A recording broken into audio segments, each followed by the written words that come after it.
Apa? Rai, what did you just say, Rai? Wait. I see. That is definitely not what you say. I noticed too after I say it. At first, I did not write it like that. Like what the fuck? I'm trying to not to be. We just started. Bocah Oh satu. my god. I made it that way. Sir, wait. Oh my god. Wait. Anyway. Oh my god. Before we start. Welcome. Hi, singer-songwriter and voice actor from NIJISANJI. My name is Reza Avanluna. Welcome back to this channel. Welcome back to NIJI RPG, where I, the forever GM of NIJISANJI, will run some games for my lifer friends. You asked that twice already. Anyway, you already rolled? Yes. I haven't Itu dianulir.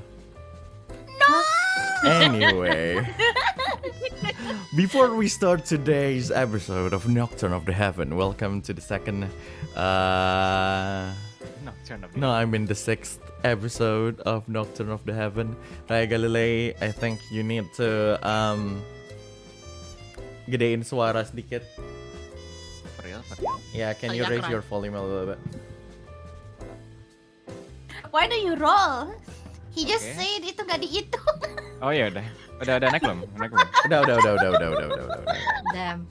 Man stupid. Man What the stupid. hell?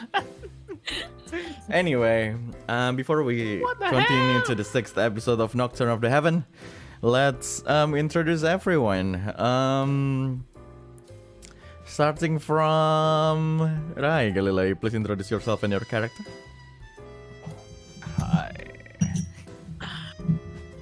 Hi.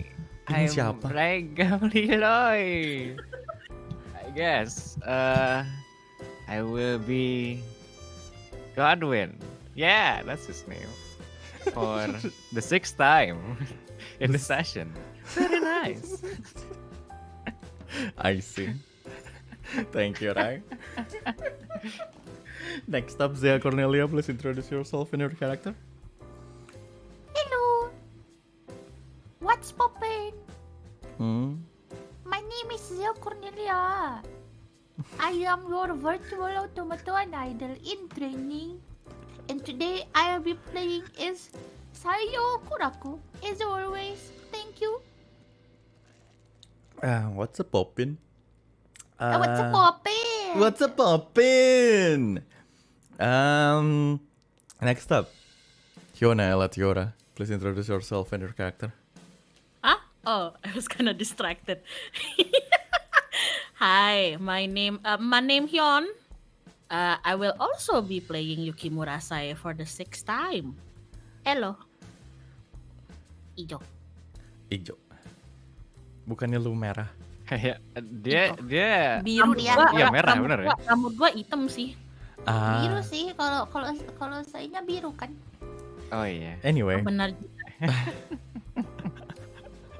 Nara Haramang, please introduce yourself and your character. Hello, I'm Nara, and I'm today playing as Ono Kohane. Sorry, gotta read that first. But yeah, nice to meet you all. Anyway. Sir? Oh, okay.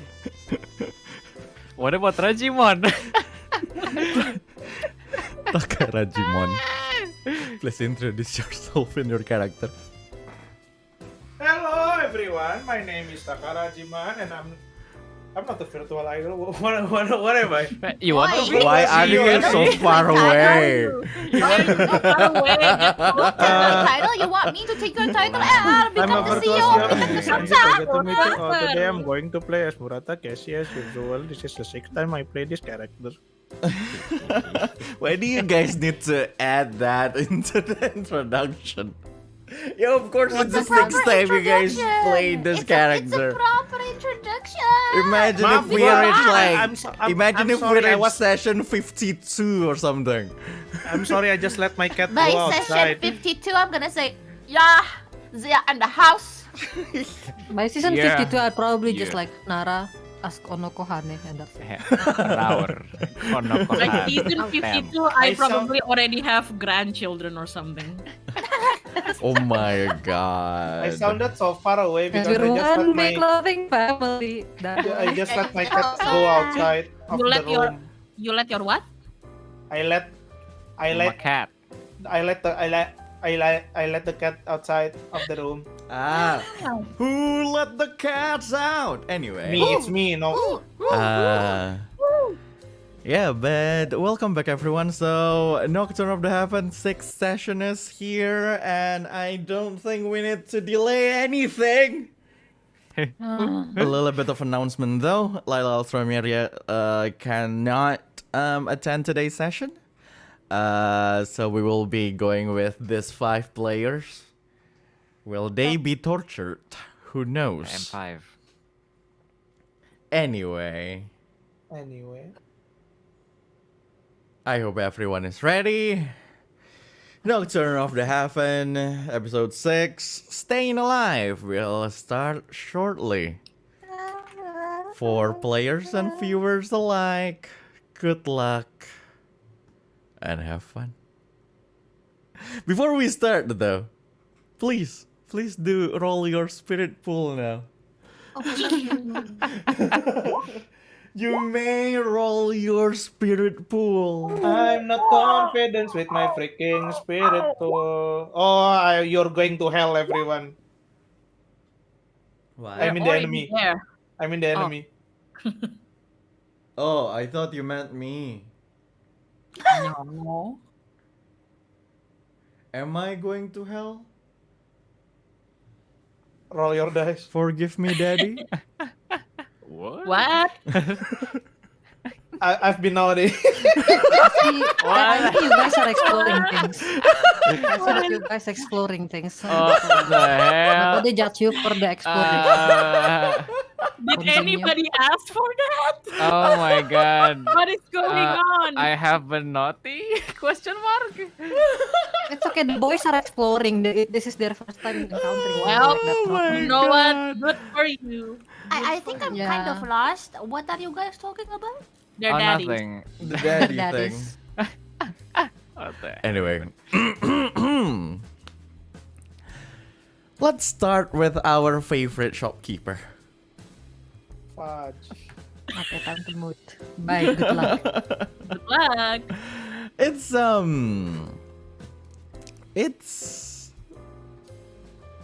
a Sunday afternoon. Not exactly. It's a Monday afternoon, I meant. No. Almost evening. It's around probably 4 or 5 p.m.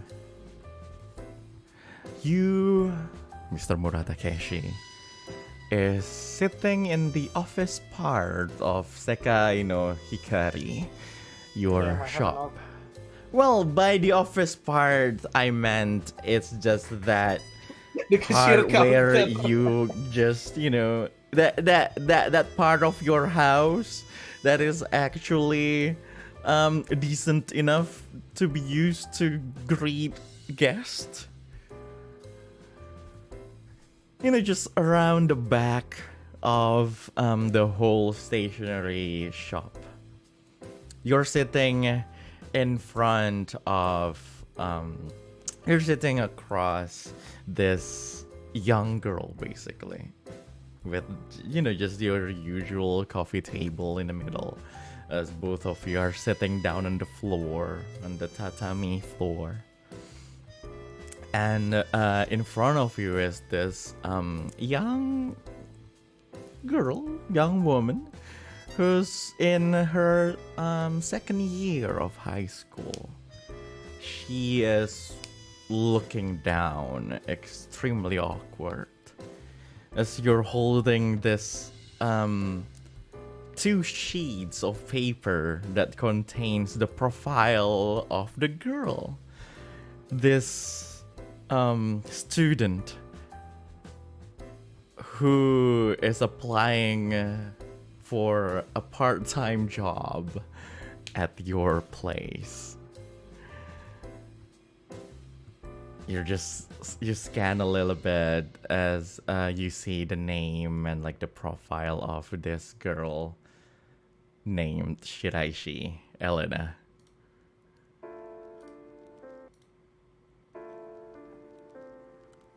Oh.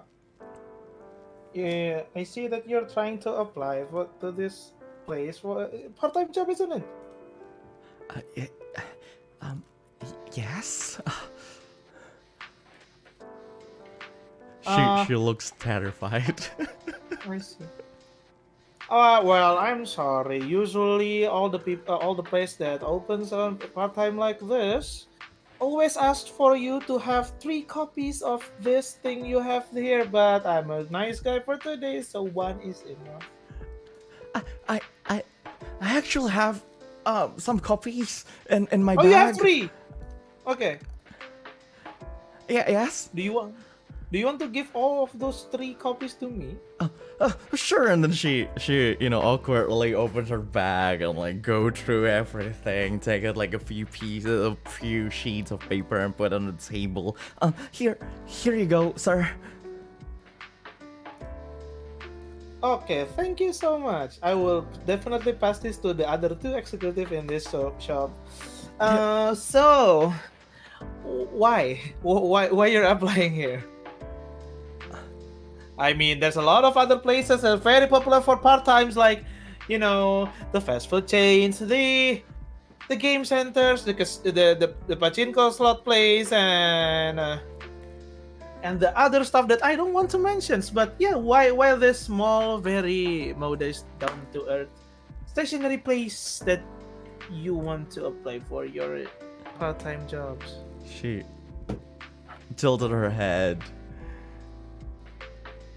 timidly, and like it's clear that she doesn't exactly have an answer in her mind. Her face is like full, confused. She's just a second year student.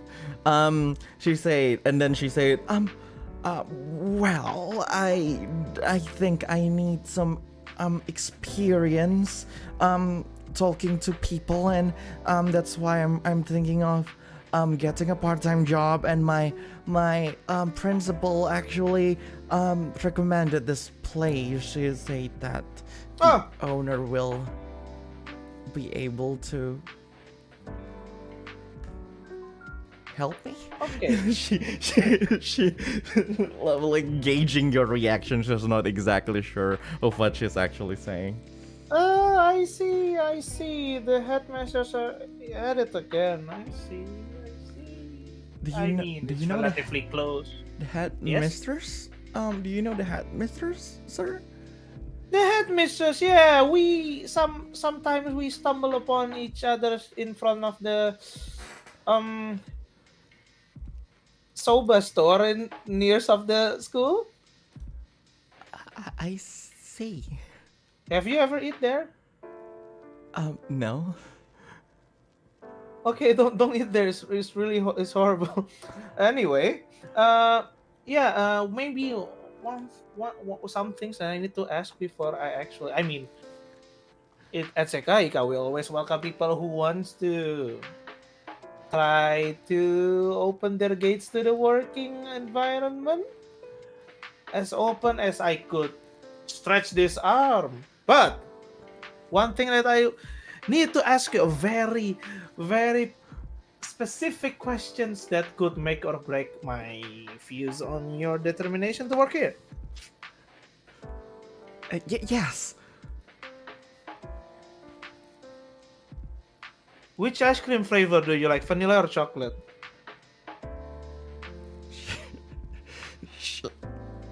a little bit dumbfounded by your question. She take around.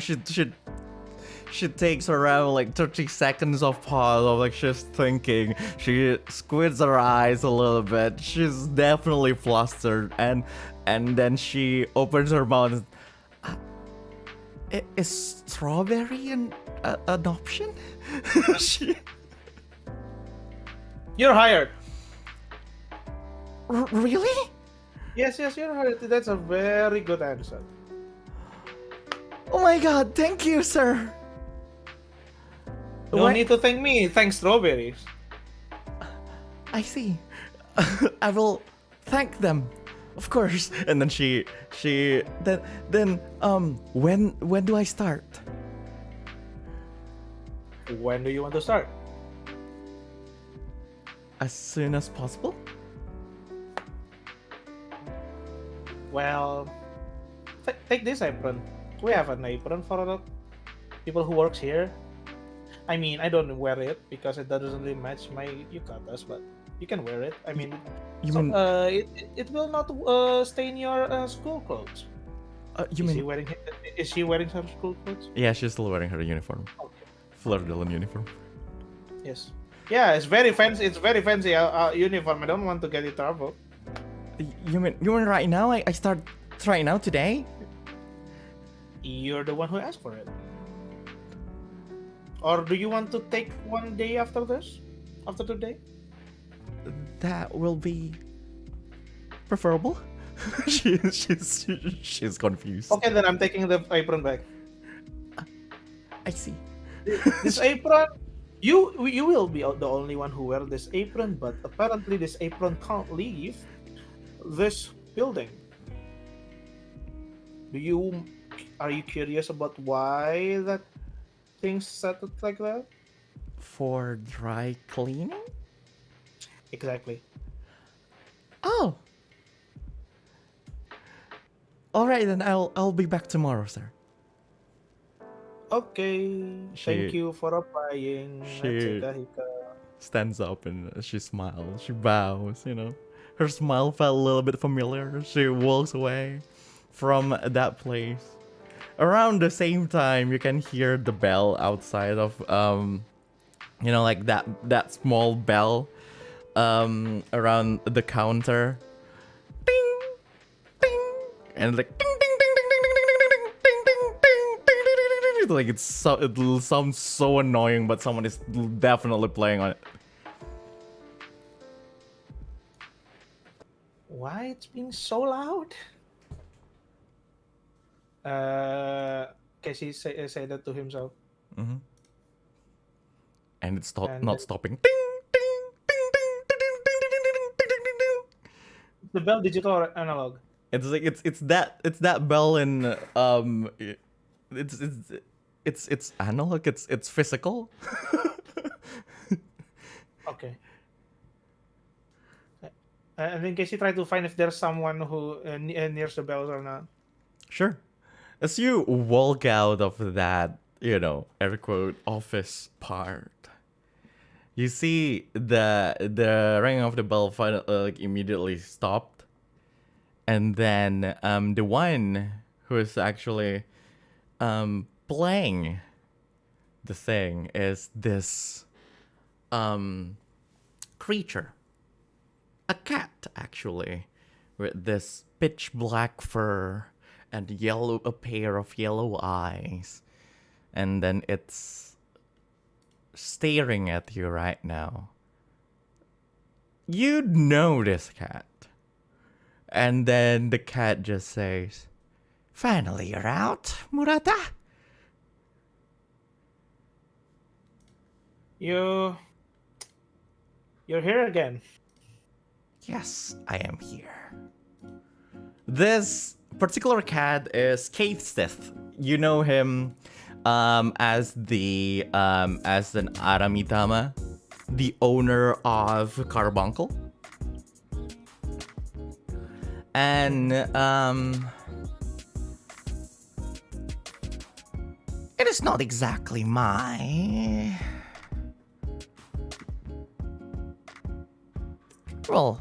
intention to come here, but I heard that some people, a shopkeeper, has been snooping around asking things about Amanojaku. Is that so? Meh. What are you He, trying he to was do? he was about to call Mister, but it doesn't feel right. Of course. What are you trying to do, Murata? I don't really trying to do anything. Just doing my basic needs. Basic needs? Yes, like eating, sleeping, working, getting money, The cat then just watching moves. girls at the idol groups. The cat that just moves and I really need you to explain things because I may be able to, well, we may be able to provide you with answers. As the cat looks to the entrance and walking in is another person that you know. You know, you had your business with her a couple of times before. She is a business partner in both of Sekahika, type of business. On one hand, she is as the headmaster of a school. She definitely, ordered a lot of stationery from your shop. But as an Aramitama herself, she definitely had some dealings with you. You see Komore Bisuzu, the headmaster of Fleur de Lune school, walking in. You know that she is an Aramitama. She is a vampire. Hey, do you want to eat the awful soba again, ma'am? I already told you that it is not awful. It's actually really good. And then she sat down. Wait, I forgot. I'm sorry. I'm sorry, Miss Vampire. I don't mean to judge your taste in food. Anyway, cut. Sit, Lord. Yeah, what happened? Why are you bringing her here? Well, might explain things. Please explain it. Suzu. And then the headmaster was like, we're actually here for you, Murata. Oh, me? You're here for me in my store, in my humble stationery places? Well, we've been. That's my sweet father. We heard that you've been snooping around, asking about more information about the leader of the Crimson Chamber.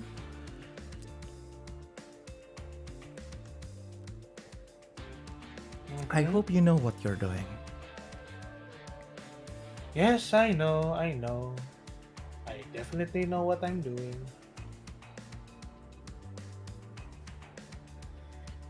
What is it really, your angle? Are you trying to avenge your late friend?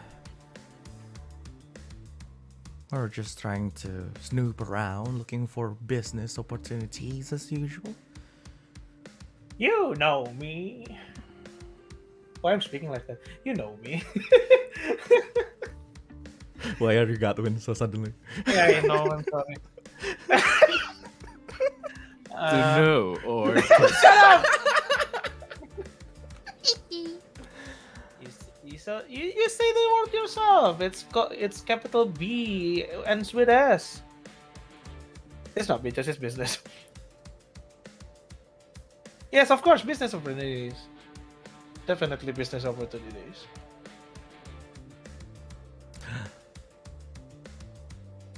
GM to the player, is that a lie or is that not a lie? I mean,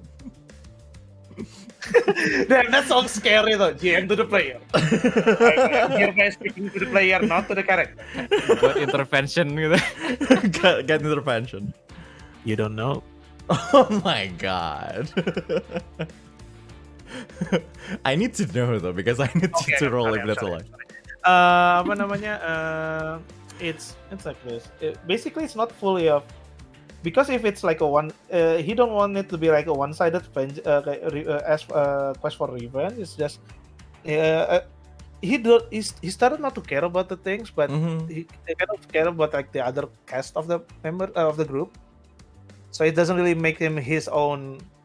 It's not his own like egotistical way to avenge for the late worker. It start to grow on him gitu. I'd say you can do a please do a connect maneuver, so that will be a will check. Please do a will check.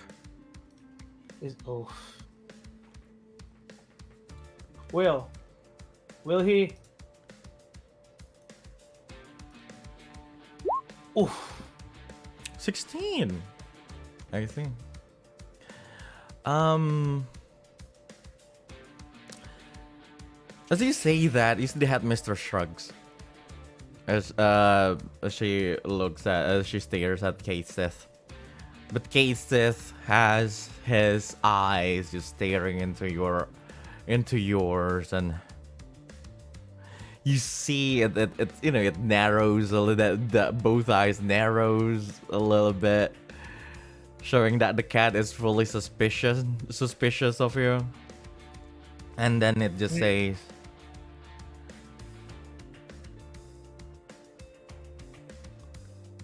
"What are you going to do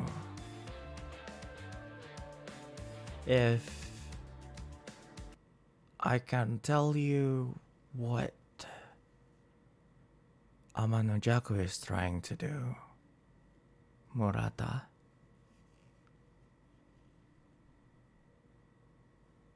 Murata just like at first he was like holding his like small books, and it's just like he was playing with it, and then he just like tried to close it.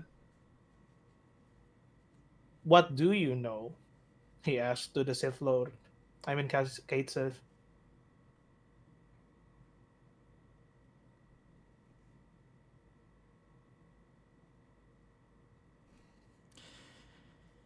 The tragedy that happened to your Kujisaki Onna friend and her former lover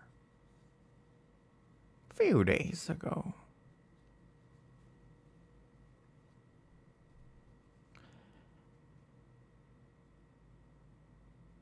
How much do you know the involvement of Amanojaku in it?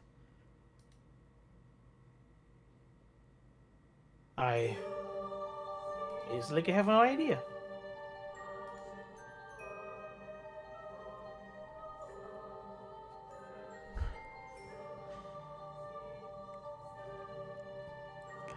Giving both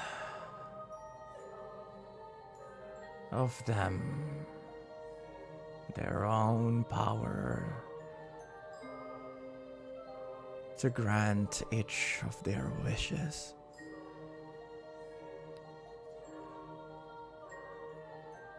A Kushimi-tama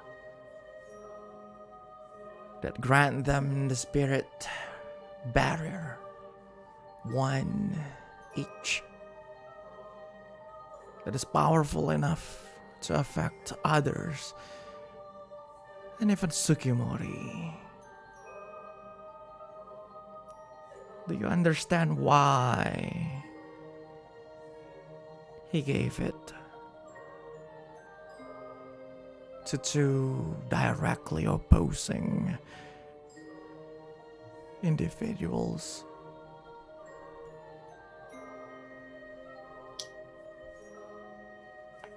Is there something? Is there have something to do with this kind of idea when something very like polarized, conflicting each other, it will grant birth to something new? Or is it just like a mere understanding, a false understanding that I got from watching too much anime and manga?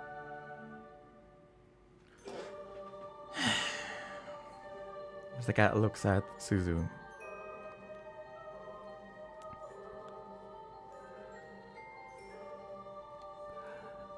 Shiraishi Maria used hers to protect her sister, while Tanishima Haruto used it for his own twisted wish.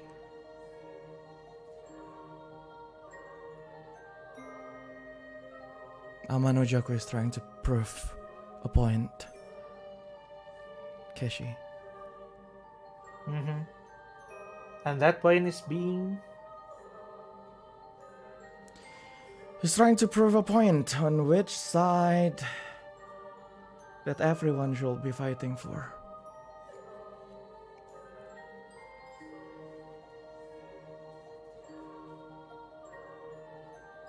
On what scale?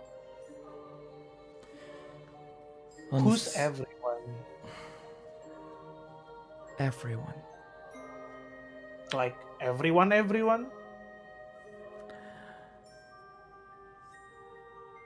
Yes. Even the soba owner? Even the soba owner. Damn it, I know it was awful. It sucks, miss.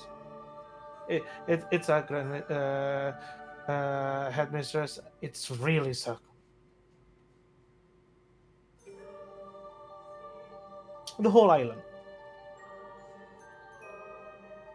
He asked to the cave. Catlin. The whole island.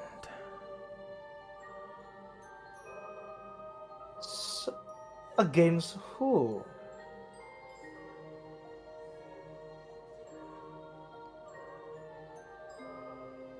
Each other. The cat walks to the entrance of Sakaika. Standing on what is it? Just the pavement. door. Oh. It's looking at the sky. Soon enough, the angel will be needed to make a choice.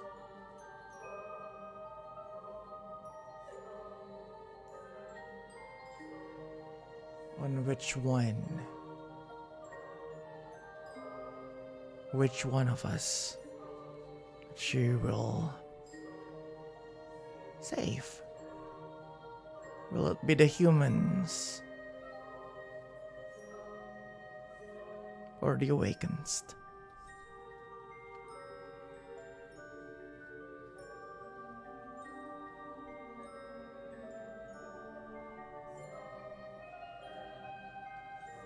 I see. As he starts fanning himself with his fan. Of course.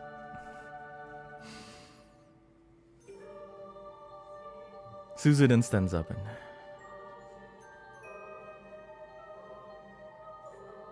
Shirashimare is just a start.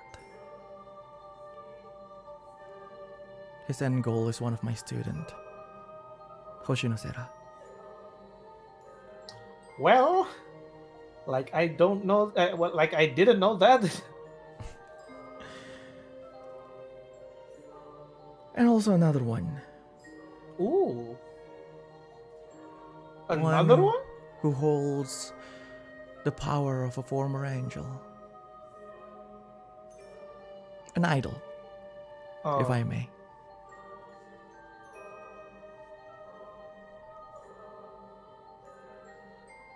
I see. Murata. She took out this envelope from her, from the pocket of her, coat, and put it on the counter in front of you. Mm-hmm.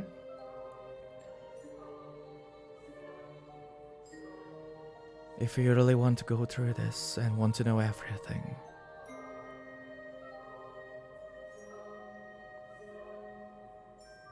take this to the station at midnight, and you will be taken to Crimson Chamber. To us.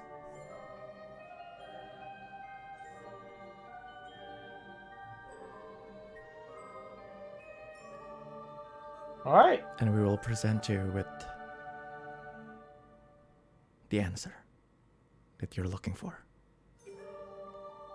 The answer to the question I've never known.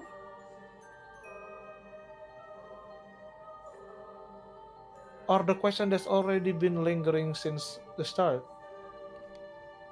Everything.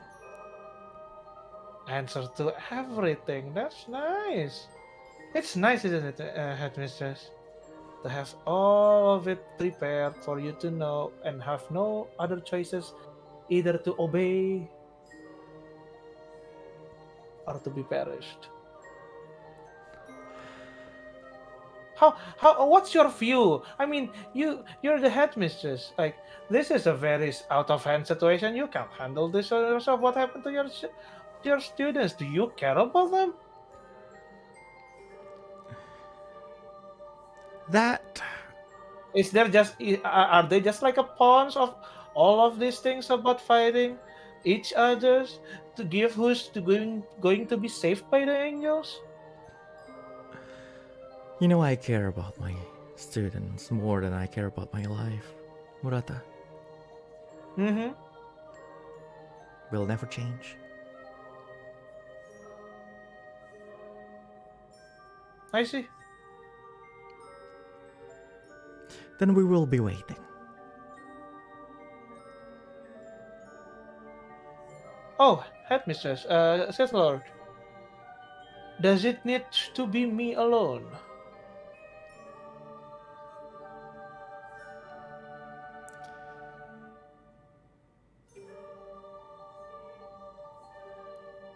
You can bring someone else. I see. Make sure that it's someone that you trust. Okay, fine. I'll let you know if I could bring a +1 or not. And then the two of them walked away.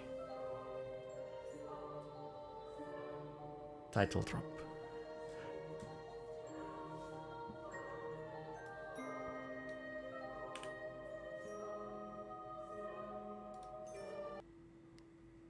Ensign. Thank you, Murata Keshi.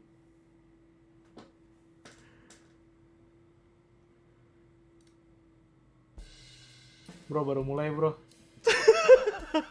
You're giving me the hard one. What?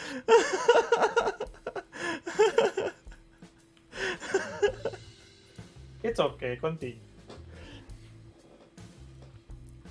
Ono Kohane, hi.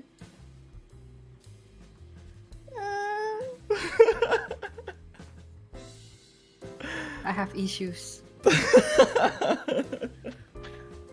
That was intense. Oh god. college? Before we continue to the next scene, this is all happening at the same time. So let's rewind a little bit to the afternoon of that Monday. Ono Kohane. It had been a really, eventful week you had last week. A lot of things happened. Actually, it's been a really stupid month for you. After the concert, after the whole thing, you met your boss, and then your boss just left and just bringing too many questions. But after all, you still need money, you still need to work, so you got back to work first thing in the morning. But one thing is totally different. Usually in the around this time, Danish and for the past 6 months probably Satoru are in the office. Nadia usually just joins you around the evening after school, but for you right now, it's just an empty office. You're literally alone here. You're looking around, not even Danish is not there, Satoru is not there, not even Nadia's PC that's usually on all the time is there. It's turned off. You just walk to your desk, you know, tidying things up, putting your things on your desk, and take off your coats and all, thinking about things. And then you found something on your table, something on your desk. It's a note. Just a small handwritten note. It says, "You'll find your answers here. Do not tell anyone, especially Nadia." Signed, Amadeus. And beside that, and on top of that note is a key. The key to the sacred room, the key to the office of Amadeus Clover. The office that for the past 9 years of you working here, you have Not off limit. never entered, even once.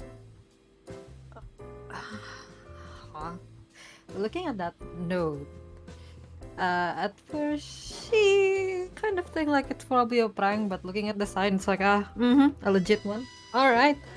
Looking at the she was just coming sighing. She literally do the pose on the picture here, but it's actually, trying to just. But the face is not confidence like that. The face is confusion. Of course. Yeah, she look at the note. She's kind of, what the hell, massaging her eyebrows and like, what the hell is this? I thought this is off limit. Is this a trap?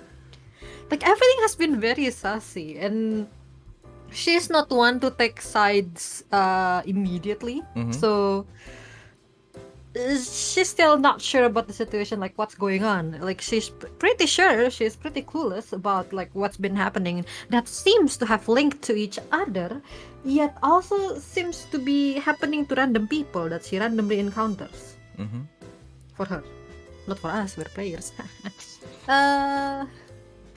So she's like taking the key.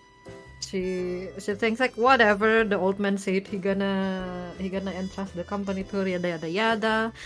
She also haven't checked on Nadia yet, haven't met Nadia, because she would like to see if the old man actually came or not. Was about to do that if Nadia's around, but apparently she's not.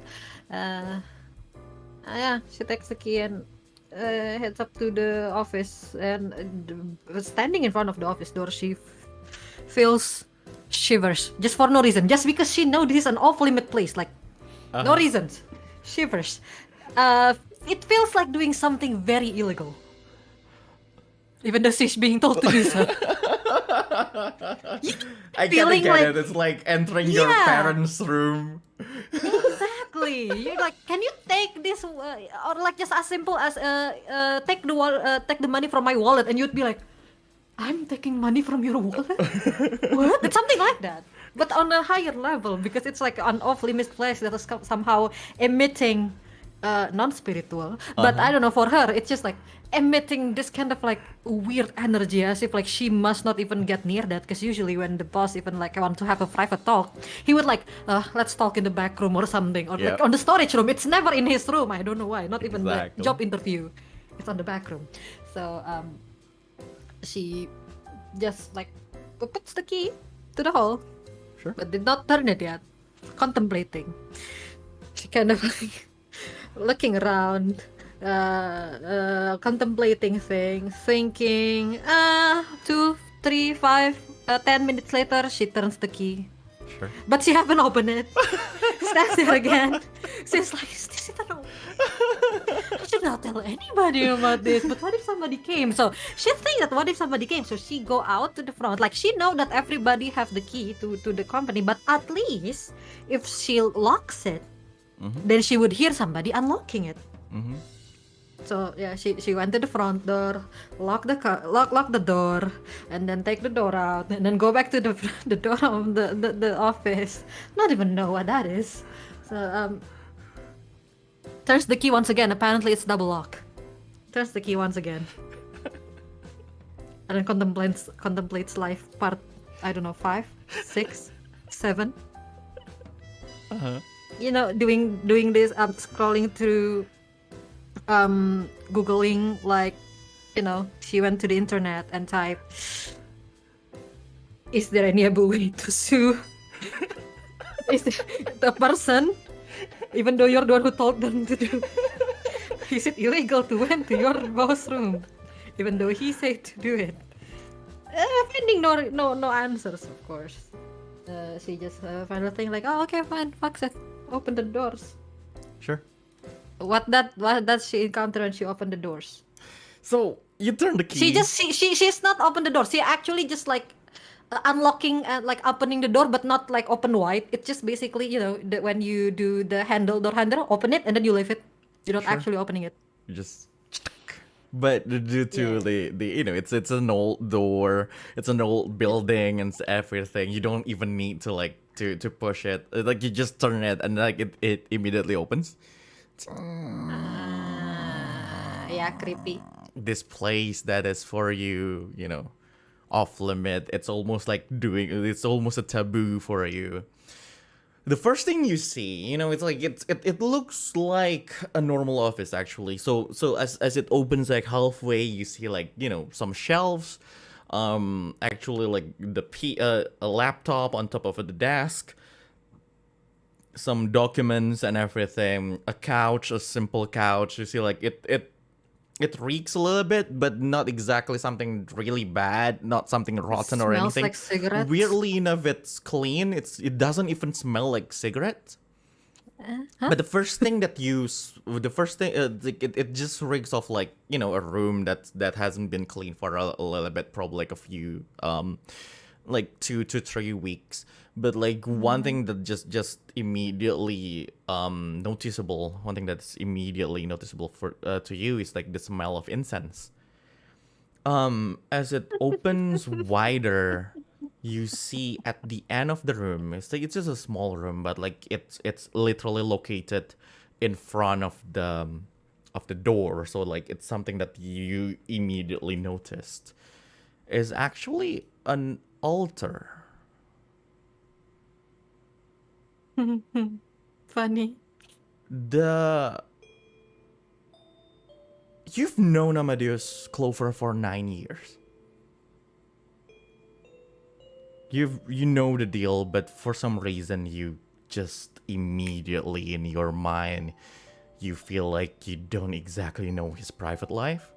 Of course you know his daughter and like how his relationship with the daughter is. But one thing that you know is that this guy is divorced. But for some reason, for the past 9 years, you have never met his ex-wife. Even once, even though you met his daughter every single day. It is also a memory that you know, that you feel, a memory that that's clear in your head that, you know, you tried to, you know, back then when Nadia was really young still, you did console her too many times just because she's, you know, she cried too many times that her mother is not here. Why isn't she visiting? And so on and so forth. Even until now, sometimes she's still extremely angry about that. But it contrasted what you're looking at right now, because the altar is for the wife. You know that image. You know that this is that photo is Amadeus' wife. But the altar was made as if the wife was dead.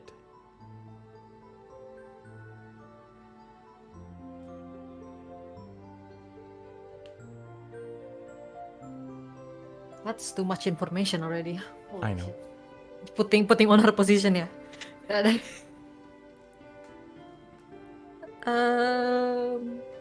Kind of in the position where she peeks, quote unquote, peeks into the room without consent, because she's not even opening the door. Mm-hmm. She's kind of dumbfounded at first. Actually, it makes her even more hesitant to, step into the rooms because it's like a privacy. She doesn't actually share it, and it just feel like she's invading it even more because she already saw a glimpse of it. But then again, he say that the answer is there, and she also think that's if the man actually being a jerk and did not visit his daughter at all after that night, then at least she would risk having a knowledge if it could help her, kind of ease Nadia's mind in one way or another. But then again, knowing something is a burden on itself. So she's hesitant to actually look into the answer. Like if she could, like if there is a choice for her to not involve herself in anything, she would not. Sure. But just as a basic person, but then again, she thinks of Nadia as her own sister at that point. It's like just a little family of little coworkers who works together for quite a while. Oh. You get along. So yeah, but no. Once again, knowledge is terrifying. So she steps in. Sure. She steps in, and the first thing she did when she steps in is actually like pay, respecting the altar. Sure. Just as you pay respect and everything, you move to the desk. On top of the desk, there's just this, standard sized desk. It's not even like like CEO desk or anything. It's just the desk that everyone uses, but it's inside. Moving to the desk, you noticed a few things. There's this one notebook. Laptop. And that is on top of the desk, a little bit opened, and there's a flash drive actually plugged in. The flash drive looks familiar, but at the same time you immediately notice that it's not the same exact thing, but it does look exactly like what Danish gave you probably a few weeks ago. But also on top of the desk beside that laptop is this folder. It's not that thick, but that's a lot of documents in it. And on the cover of that folder, it just there's this writing. The title of the folder is Friday, October 13th, 2006. So basically 16 years ago. If you want to try to remember what happened around that date, I will let you roll a recall maneuver. So that's an intellect check if you want, of course. Okay. Wait. I want to recall. Let's see. Hold up.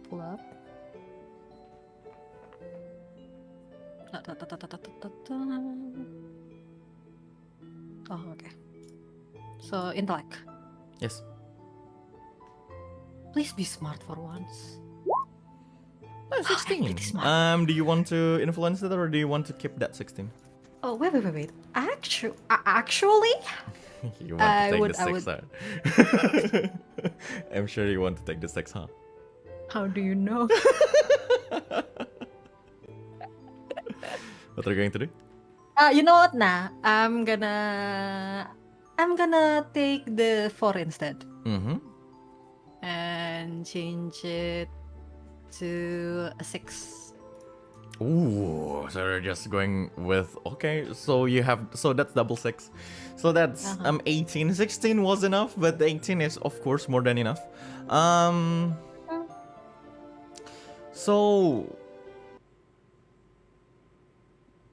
as a Kamigakari, as a person, back then when it happened, it didn't exactly matter much to you. It's just this weird mystery of the town. But like as time passes, everyone just got used to it. But like as a Kamigakari, now you understand now that it is a big deal. That 16 years ago, there's this event called the Scouring. For some reason, around 16 years ago, because again, Friday the 13th of October, 2006. What happened was the sudden emergence of this sudden appearance of this monolith in the middle of the whole island. What happened back then was it emerged around this research facility that is owned by the Hexenmeister company. And what you remember back then, 16 years ago, you were like, what, 15? I was young. You were young. You didn't exactly care about what's going on, but Hexenmeister have like this whole huge explanation of what that is. But but as with your experience as a Kamigakari for the past 5 years, you know that it actually have like this huge spiritual connection to everything. It's the one who started like to that basically powered up everything. All the Mononokes, Aramitama, and like Kamigakari and everything. It's like at that moment, all the spiritual activity around the world suddenly became, more prominent compared to before. And that is the scouring. And below the date is basically, just this scribbles of what probably the notes of Amedius notes. Basically, it says Hexenmeister conspiracy.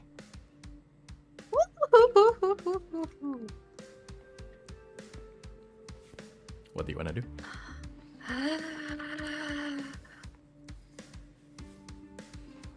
The first thing she remembers after that, like the Hexenmeister thing, is that this kinda, now that she think about, weird random encounter that is not only once, but quite many times with, the younger siblings of the Hexenmeister family.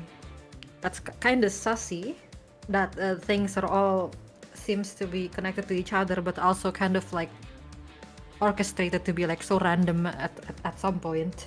But she kept encountering some same people for like the past couple days, weeks. Kinda sus. It's not gonna lie, the folder intrigues her. Sure. Should I open it? I will open it. So you open it. There's a few documents. Actually, before I open it, I'm gonna close the door. Of course. You slowly go to the door and close it, and you open the document. So what's inside the documents are basically just this huge pile of notes of the things. It's just this weird conspiracy theory that for some reason, looking at it, it's something crazy if you don't believe in spirits and stuff, right? And at first you just see like a bunch of like files regarding a few names. First of all, there's Victor Hermann Hexenmeister, the second, that is basically the previous CEO, the uncle of the current CEO, so Alexander's uncle, who that have like this status of deceased. So the deceased CEO who died 14 years ago. And then there's the file for Alexander Hexenmeister, basically Frederick's brother right now, the CEO of Hexenmeister. And then there's this files about Hasumi Hexenmeister, basically Victor's wife, who is missing for some reason 14 years ago, around the time of Victor's death. And then there is this file of a researcher called Professor Saiyou Shigeru. You're not exactly sure who that is. You have never seen the guy. The guy is not exactly famous, but for some reason this name is there. And the last one is this doctor. Basically, there's this huge first of all, there's this huge poster at the start of a wanted poster of this man called Dr. Renato Dubois. Going through that files, you know that Dr. Renato Dubois is also known as Godwynn. And yes, there's a photo of him. And then there's after that there's this huge files of just missing individuals, missing investigators and all. So there's a lot. There's this long list of like, and there's all every name have like this status deceased. Most of them have already confirmed as deceased. And you notice these two highlighted names. One is Detective Taniguchi Seiichiro. You know that this guy was Amadeus' partner back then when he was a police officer. And the other one is Yoshikawa Hikari, his wife. There's this huge... And the status beside that name is deceased. So Hikari is Suichiro's wife? No, Amadeus' wife. Oh, Amadeus. Oh, yeah. Nadia's mother. You said wife. I thought it's ex. No. Okay, it's ex-wife. Okay. Ex-wife, I meant.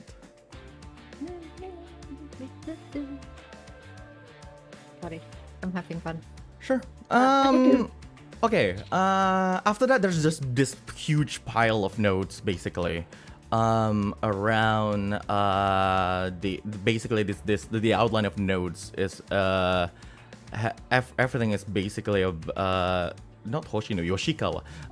Basically the whole notes is about how Hexenmeister allegedly abused their power and caused the scouring 16 years ago. And like it had things to do with Victor's and Alexander's like power grab and like this and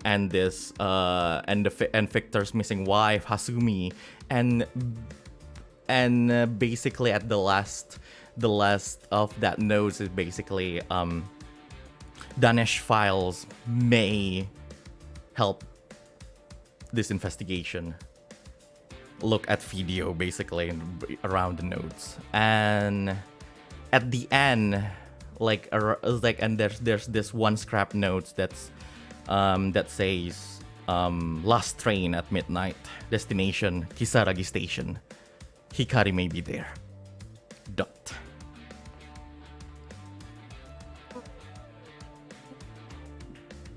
That midnight thing was that recent?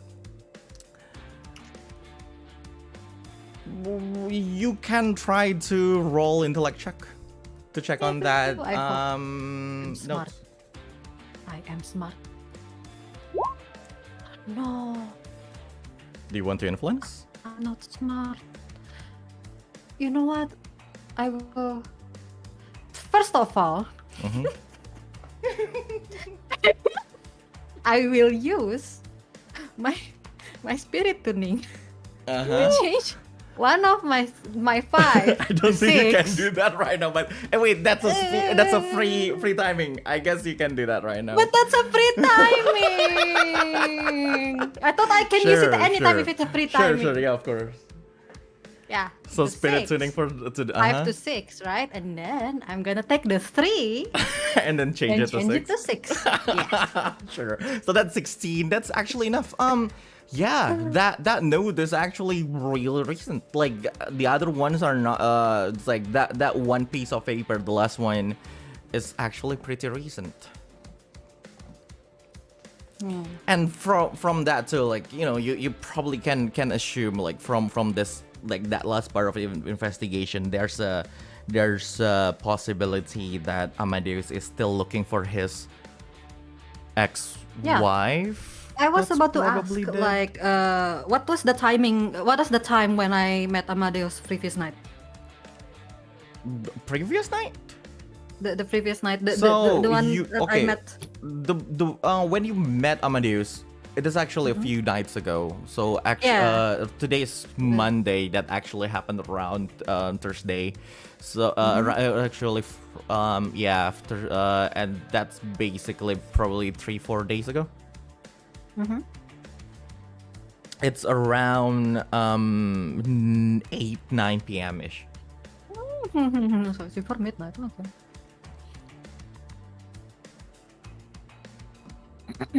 Okay. All right. Looking at all this, question from player to player.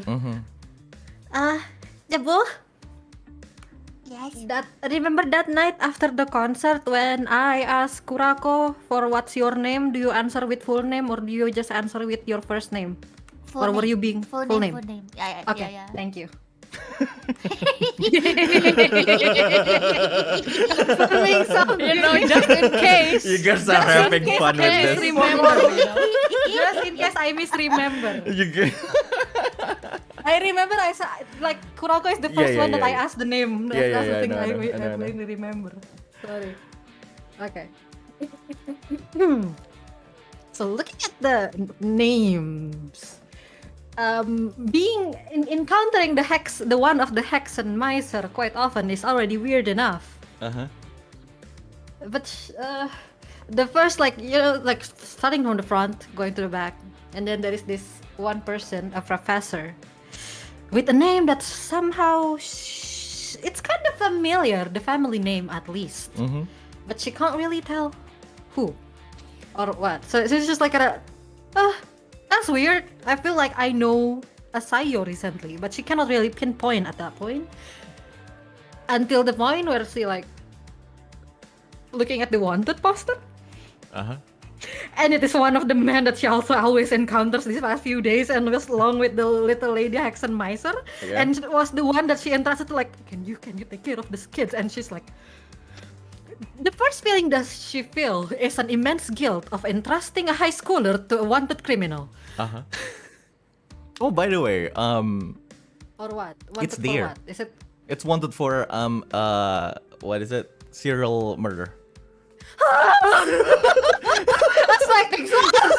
It's like, what is he doing? Huh?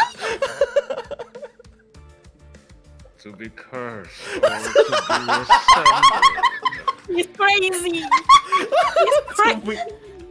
I can hear his voice. The first thing that come to her mind is how come she didn't know about this person already if it's wanted for this kind of thing. The second is like, thank God they're still alive. Oh, do they? She wasn't sure.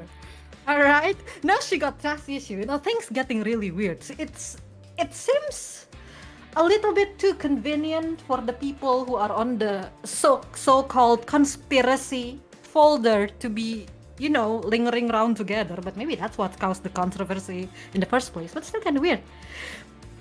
That thing, that wanted poster is actually the one who connected her to the previous page, and she like harassingly going back to the previous page and like that Saiyou thing.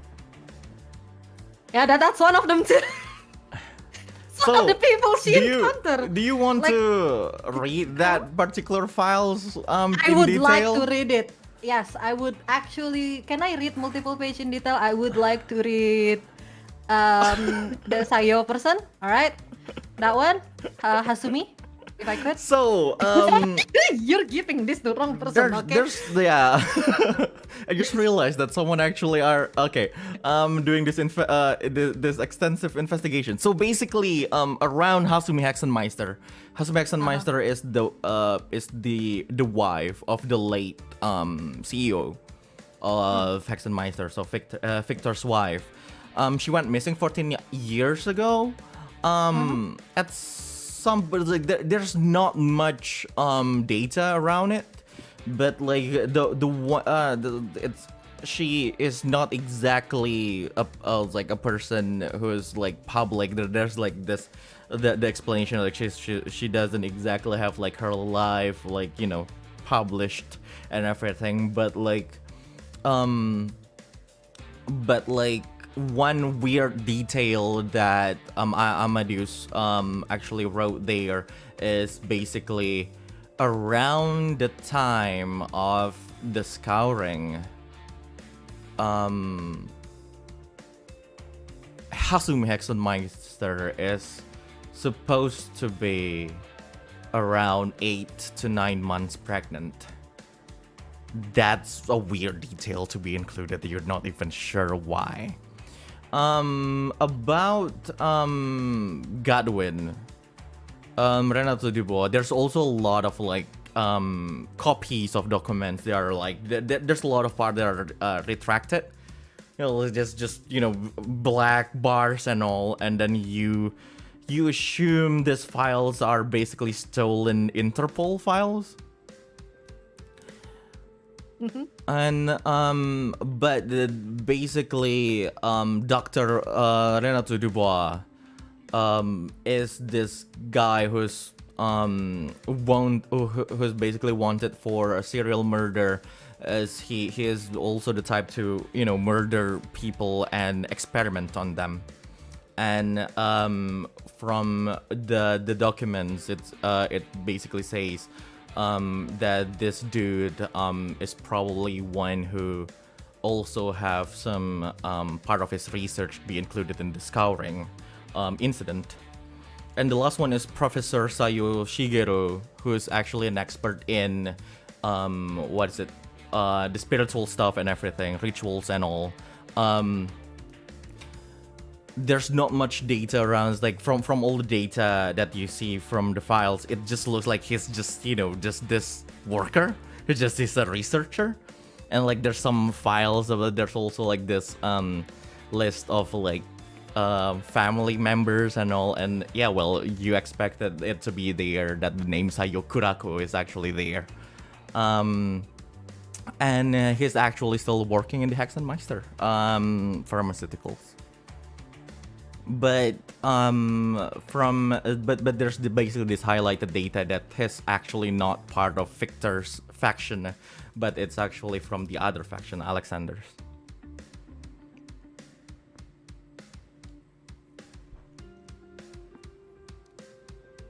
Dia nyatet ini dia. Yeah, I know. Does reading one more cost another intelligence check? Basically, it's like you're looking at all of this. Amadeus is like, this is like probably years of investigation by Amadeus alone. Look, I want the tea about the bestie though. What bestie? Do you have any tea about Amadeus bestie? Amadeus bestie? Oh, right. Okay. Thank you. There's a few notes, just small notes about things. So basically, what's happening? There's this notes that is taken that are really old. It's probably taken from his police days, you know, before he started the whole thing. Before he started the whole thing, that they had been investigating the Hexenmeister and all and everything. So at some point, him and his partner, as you know, as big of skeptics they don't actually they started investigating on this conspiracy done by the Hexenmeister pharmaceutical, but because of that, his partner was actually killed and missing in action, and that's why he left the police force. But at the same time, because of that incident, Amadeus' wife, Yoshikawa Hikari, also started to investigate around this, but Yoshikawa Hikari was the more, you know, spiritual person. So she started to investigate around that part also, and then from the notes that you're reading, that's when Hikari went missing and was actually determined as, well, deceased. Wait, was Suichiro missing? Is it the one who MIA? Suichiro? Sorry. Yes, so Seiichiro was gone. So basically Amadeus lost 2 people in this whole investigation. Yeah. Okay. Thank you. Reading the tea. Yes.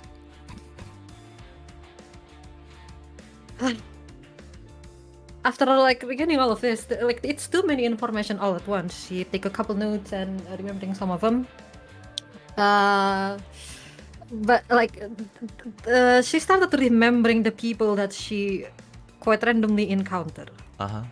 It was her and her bestie, that was obvious. But then outside that, there is this Hexenmeister girl, the Kurako-tan, and then this serial murderer person. But there is just this one more person who curiously keep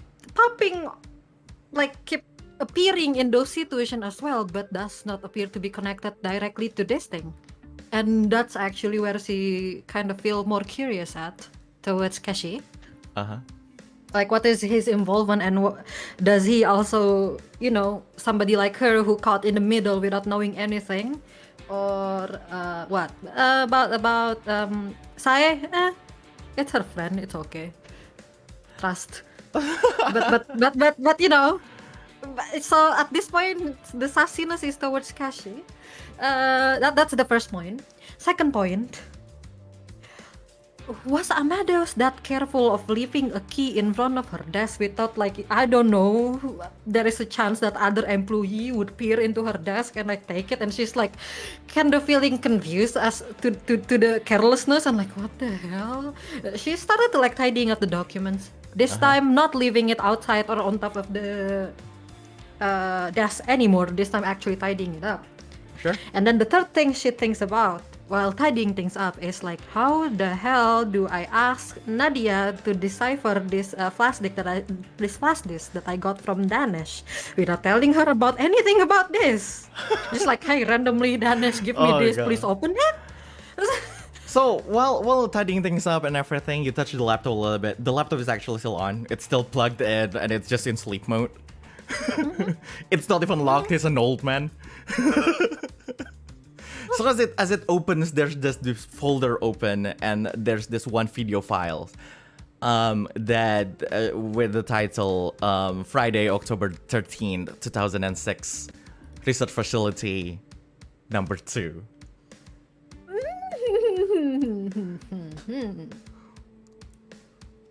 Can I play it? Is there any headset? Is there any headphone? If they don't have it, I have it. Sure. I mean, you're a hip young lady. You definitely have it. Oh yeah, I'm young. Sure. So you started the you played the video. So basically, the video this multiple view of a certain. This video is basically a multiple screens, showing an event in different angles. Hi, Godwynn. I knew it. I was about to go, but then I didn't go. He was about to AFK. I was about to AFK, but I didn't AFK. There is no food for you. Oh Lord, he coming. Good luck. Let's take I'm a watching. flashback 16 years ago. Because of the nature of the video file,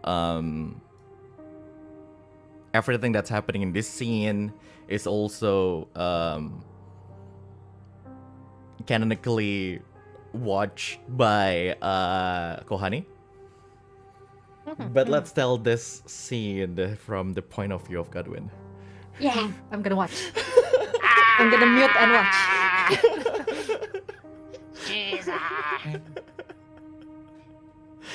A disclaimer. Sometimes I forgot. It's okay. Sometimes. No. I guess that's explained the white streaks on your hair. Oh, I think God. a lot of yeah. times. Justified. Died of October 13th, 2006. Basically Friday the 13th of that year.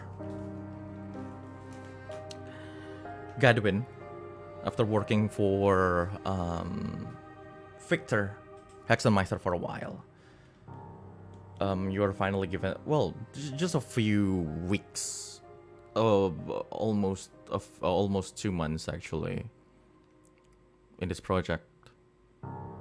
you're finally invited into this big event that he told you about. Not exactly sure what's happening because you've been dealing with the biological stuff for the past 2 months. You've been doing some experiments on Victor's pregnant wife. Oh, Not in that way. Question. Do I know Thank that? you. No, How you I don't do? know that. You don't know that. Okay, tell me what I know later. Of course, Thank you. of course. The conversation are the one that you know, and the events. Walking into the research facility, the old man Godwynn shows up. He looks a little bit younger. It's 16 years ago, after all. oh yeah. And already waiting for the old man, the middle-aged man. Actually, you're still 30 years old at that time, huh? When I think about it. I'm sorry. You're still I'm young. I'm still young. It's just You're 30 still years. young. Oh, You it's still 30 were years. still You know, 30 years old at that time. So young Godwynn, I guess. You see this guy already waiting for you in the middle of that research facility, standing in front of this open field that is full of machineries and also, weirdly enough, talismans and everything. And and this, small monolith in the middle. The old man is Victor Hexenmeister II. And noticing you, he said,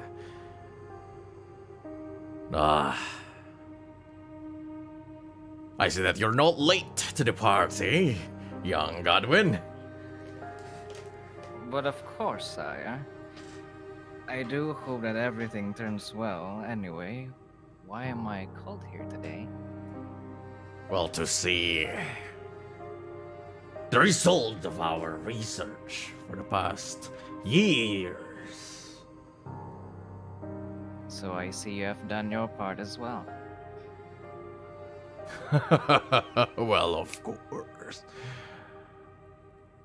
All thanks to Professor Saiyou and from the other side, walking in this researcher that you've been working for a bit too. He looks a little bit timid. Oh. But there's still some enthusiasm in his eyes, at least. And then he said, "Sir, everything is ready." And this guy is Professor Saiyou Shigeru. Oh. It him.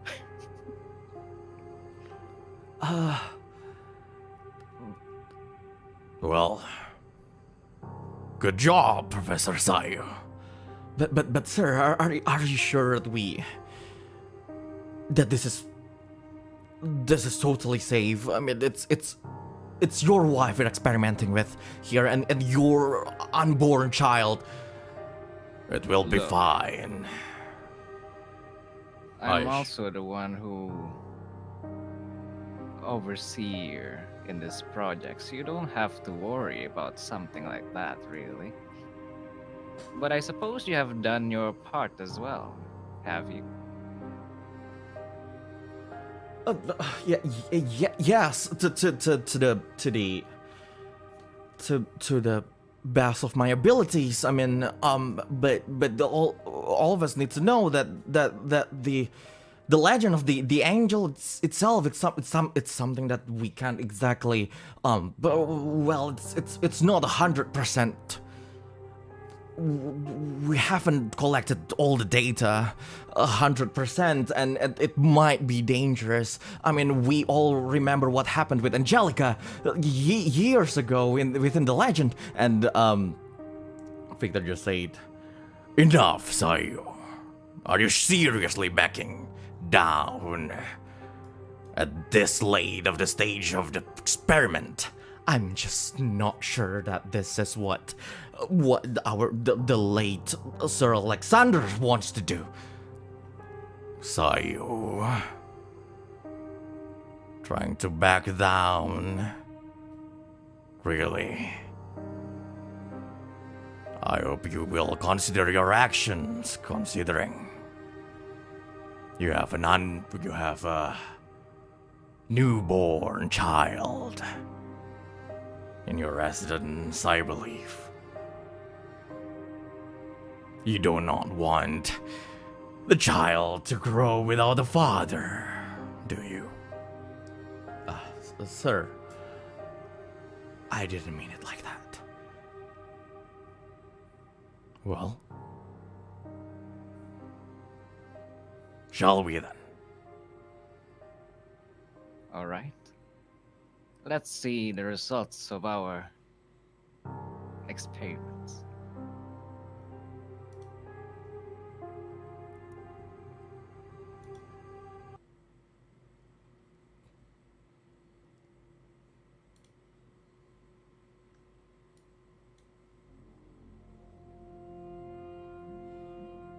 Back to Kohane. Oh, yeah? The next thing you see on the screen with, well, these three people leading a certain ritual.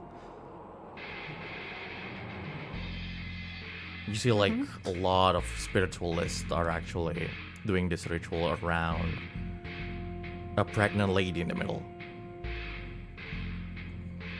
As a lot of the screens, like the video started to become like the static and everything.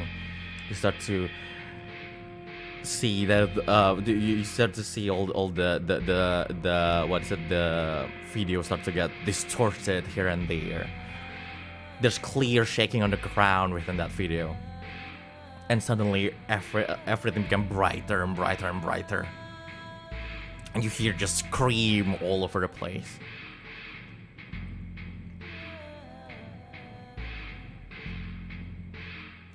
The last thing you hear from that video was,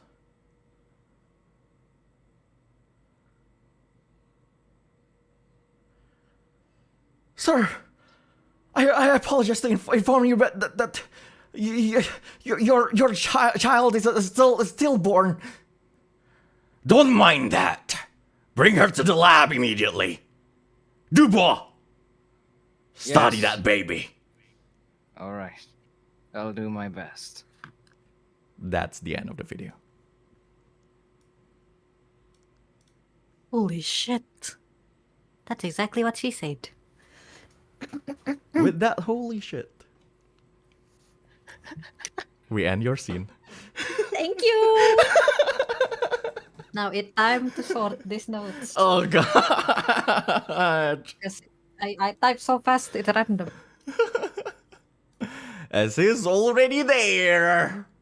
The man, the legend. Scott Sterling? Godwynn. What? Scott You know, the time you said like the boy, I was halfway to the toilet, and like I just ran back. Yes, sir. Let him. Let him. Now the I boy, did it's not- my time to go to Oh toilet now my because my God. seat is dead. I did not have time to process at Godwyn. Oh lord. I was about to That's say why- the that's fruit why of our Godwyn labor. sounded- Oh, so that's why Godwyn sounded normal because you were in a rush. What the hell? Music. The toilet. Okay, next scene. Godwyn. Yes, it is. I'm here. As we rewind back again to that afternoon of that Monday, you were looking into Hoshino Sera's, well, things, right? And then you, well, first of all, you already met her parents. You investigated to first of all through like her parents first, the Hoshinos, the owner of Hoshinoya, basically. And they are just this old couple who didn't have a child, and around 4 to 5 years ago, they actually adopted Hoshino Sera into their family to one day in hope that she will be able to succeed the small establishment, basically. Wait. How many years ago? Around 4 to 5 years ago. Oh, that sucks. Yeah. So, you also went to the entertainment agency that managed Asteria, right? Yeah. Hoshino Sera is an idol after all. And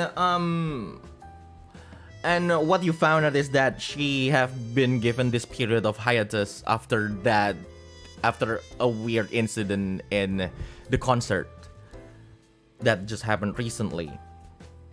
And but from both sides of things, you didn't exactly find anything interesting to you, anything that will bring you to any kind of a spiritual things or anything about angel or anything. And then here you are reaching your last lead, Himawari Home. Himawari Home is this orphanage where Sarah actually stayed for, right now, majority of her life until, since she was a baby until she was adopted by the Hoshinos. So right now you're just standing in front of the gate of the Himawari Home, thinking that this may probably lead to something. Coincidentally,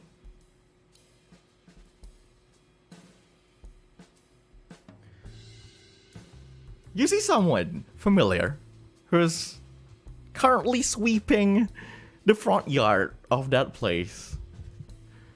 The current caretaker of Himawari Home, one who you would think will be able to give you answers about Hoshino Sera. Yukimura Sae is there. Sae? You were just minding your own business, cleaning up the front yard, looking after the children who are playing, and suddenly you see a familiar old man standing in front of the gate of the orphanage. It's that old man who, for some reason, That old man. you met a few times before. It's that. Sae is probably the moment she looked at the gate and saw that Godwynn was behind it, she kind of dropped her broom in surprise. And then she slowly shifts away behind like a tree near her, hoping that Godwynn doesn't see her. So like she's hiding? Unfortunately, you're too late. Yeah, I already saw you. Like I He already saw you. She knows, but she's like, this is just like a feeble attempt, Just thinking to herself like, oh god, it's him again. I can see that your broom is on the floor. It's not like somebody would just disappear out of thin air, Sae just like mutters something and she like slowly creeps out behind the tree, takes her broom, and slowly approaches Godwynn. She still hasn't opened the gate, but she's kind of like talking to him behind the through the gate. You're Godwynn, right? Yes, and you are Sae something. What's your name again? Yukimura Sae. Alright, Yukimura Sae. I think it will be wise to open the gate. It's a little bit, cold outside. Is it winter? is it No. almost winter? Okay. Well, it's probably, or is it's like, I don't know. Let's just say it's around fall or spring. It's like it's that climate. Okay. It's starting to get a little bit cold out here, A weak old man like me would probably get sick easily. Boo. Sae doesn't say anything, but you can see that she's eyeing Godwynn with like a raised eyebrow. And then after a second, she kind of holds her broom a bit more upright, And she just asks him like, may I ask, Mr. Godwynn, what business do you have with our orphanage? Nothing much, to be honest. But I really do wanted to see around. Maybe I just wanted to see what. I'm very bad at this. He was like trying to think a way to get in. He is good at acting. The same time he's not good at acting. Wakaru wa. As you say that, like Sae is starting to like turn around. Well, if you do not have clear intentions as to why you want to visit our orphanage and see our children, I don't think I can permit you entry, Mr. Godwynn. Well, I didn't say anything about not seeing the children. I mean, look at me. I am a very old man and childless at that. Sometimes it gets a little bit lonely at night. I just wish somebody would lighten my day, like the sound of children.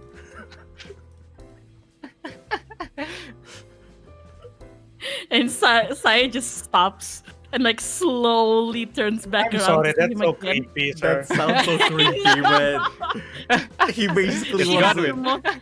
That's the creepiest way to has- say I want a child. She has, Yeah. yeah, I know, right? She has the most confused look you have ever seen out of her, and she's just like, "You are looking for a child to adopt."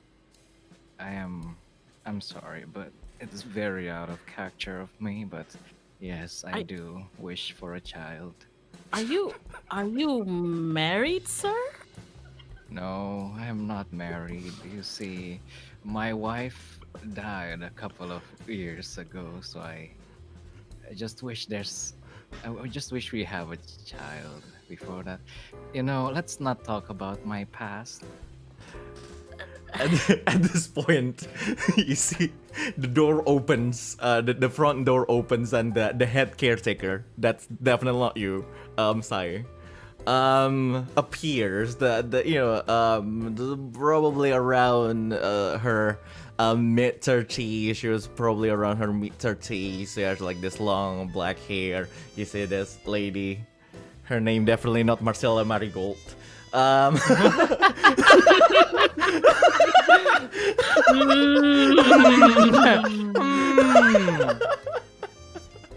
No. It's just the same. It's just the same picture. I just like using this picture for a caretaker of an orphanage. In another universe. In another universe, somewhere up there. She walk out and Sae, what took you so long? And she take a like 5 seconds pause and where's the old man? He waved his hand towards the lady. Sae kind of like turns around at the head caretaker, but visibly trying to conceal Godwynn behind her. even though he's like probably a few heads taller than her, but she's trying, It's like nothing, ma'am. Just just an old man who was asking around about the orphanage. I wish to have a child. Sae kind of cringes physically at that. She squints her eyes and Like, yeah, you didn't say adopt. She walked towards you and... I'm sorry, would you please state your actual intention of going here? That is all. I just wish to adopt a child because it get lonely at nights at home. Then I don't think I don't think that is a good reason to have a child. And if you really do want to adopt, then going to an orphanage directly is probably not the method I It's not. recommend you to go He to the looked child like welfare, surprised. the child welfare department, and you can go from there. Godwynn, like, turn his back and then, like, crosses his arm. he tonks. Sae just like looks at him, but he like whispers to him, but tries to make it out of reach from the head caretaker. Like, you know, if you're so lonely, perhaps a girlfriend would suffice. He turns his back again towards Sae with this like customer service smile. And then like with a brief pause, he looked towards the main caretaker again. All right then. Well, if you excuse me. Oh, but then again, I wish to have a word with this lady over here. That points at Sae. It's a little bit private, so mind if you give up some space. Sae just like looks at the head caretaker, just unsure, just like. She looks at you and... You want to talk to this old man? He's not creepy at all. Well, when you put it that way. I wish for a chill internet night. Oh god. Can you stop saying Can you stop saying it like that? I have no idea how to say it like other way. Wondering why nobody kick you out from there, you know? I was so far from Just the waiting for the microphone. security to be called or something. I can't stop hearing laughing. this. I am. This You know, it's like can I roll luck? So wrong. Can I roll luck? Oh fuck. Can I roll luck for a chance to appear in another person's scene? No, you know too much. Can I roll luck? Wait, isn't the scenes all happening at the Oh same no, time? it's happened at the Yeah, same it time. Never happens mind. at the same I don't have time. luck. So, please, Tell me when. Tell me when the time passes. Okay, go on. So the Sae- main caretaker looks at you, Sae, and says, "Do you want to Um, talk to this old man?" She looks at Godwyn again and just finally closes her eyes and lets out the exasperated sigh. It's like, ma'am, can you handle dinner without me? Of course. Just remember Yes. the panic button. Yes, ma'am. And Oh, go on. Sae just like puts the broom against the wall, and she was probably wearing like an apron, so she takes it off and just like, I don't know, put it on a tree branch or something. And she opens the gate, steps out, and closes it behind her, and she's like, "We are not getting near the children, however." Oh, that's so cold, madam. But I understand. Well, shall we have a small walk? She looks at the main caretaker again, just like you know, exasperated, and she's like, "Very, very well." All right then. Lead the way, Mrs. Sae. I really don't know the way around here, so let's go that's wherever Miss- you want to go. All right, That's Miss. Miss Sae. Right.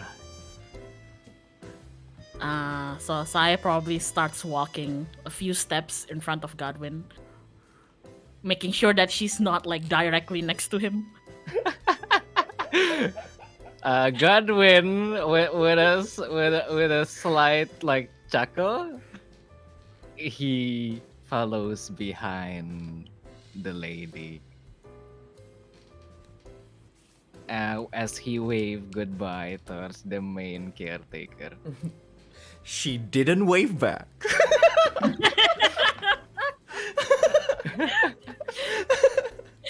Godwyn let out a slight oh. Go on. Shall we, Mr. Godwyn? And she turns around, but if anybody could see in front of her, you can see that her eyeballs are like darting all over the place. You know, she's panicking, kind of. No, don't push the panic button just yet. I don't even do anything yet, man. Yet? Miss. I mean, I haven't said anything yet, miss. Well, then perhaps you should say what you would like to say. You see, the reason why I came here is because I wanted to know about, well, your beloved child named. What's her name? Hoshino Sera. Hoshino-sera. Swear You to can God. hear Sae mutter under her breath, just like, Sera-chan? Yes, you see, I'm actually trying to find a way to contact the young girl. Of course, not in a bad way. Not this one. I'm sorry Go on. about all of that. I'm sorry about all of that commotion about wanting to have children and everything. But well, since she is the friend of my boss's sister, I have a job to protect her as well. Sarah. Sae, Sae like stops in her tracks, and you can see that her pose goes just a tiny bit more rigid, and she asks you, I assume you've done your research, which means that you came because you knew that Sera-chan used to live in the orphanage? Well, I've done my research. Well, I mean, would it be creepy for an old man to just come to to a school full Yes. of young? Exactly. So, as my boss and my boss's sister doesn't seems to give me some sort of information, I kind of have to find all of this myself. And here we are. Harry Potter.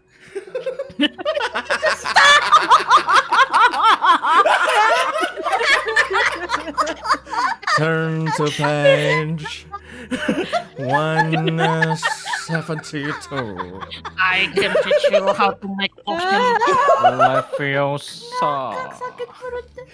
Oh no, my jaws! How dare you stand where he stood? Professor Snape one. Oh my god. God. God.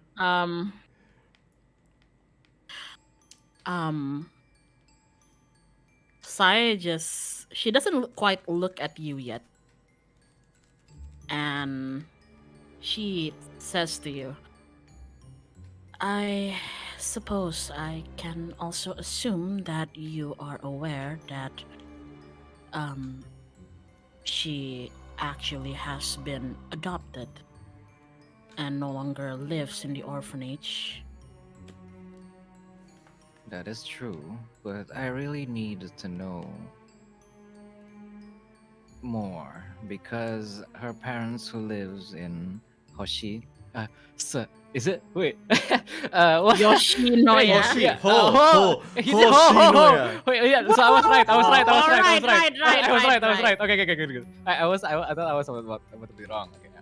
The parents who lives at the Hoshinoya could only tell so much. They don't even know anything about, well, her being that. As he points at like his back, it's just a gesture like that. Hmm. You know, I would want to know more on how she could even traverse the other world, the barrier, I mean. Wouldn't that be even more dangerous for her to be there in the first place? Sera-chan is no longer under my care, per se, Mr. Godwynn. But when I took this job, I made it an oath to myself that I would protect these children, regardless if I am still legally responsible for them or not.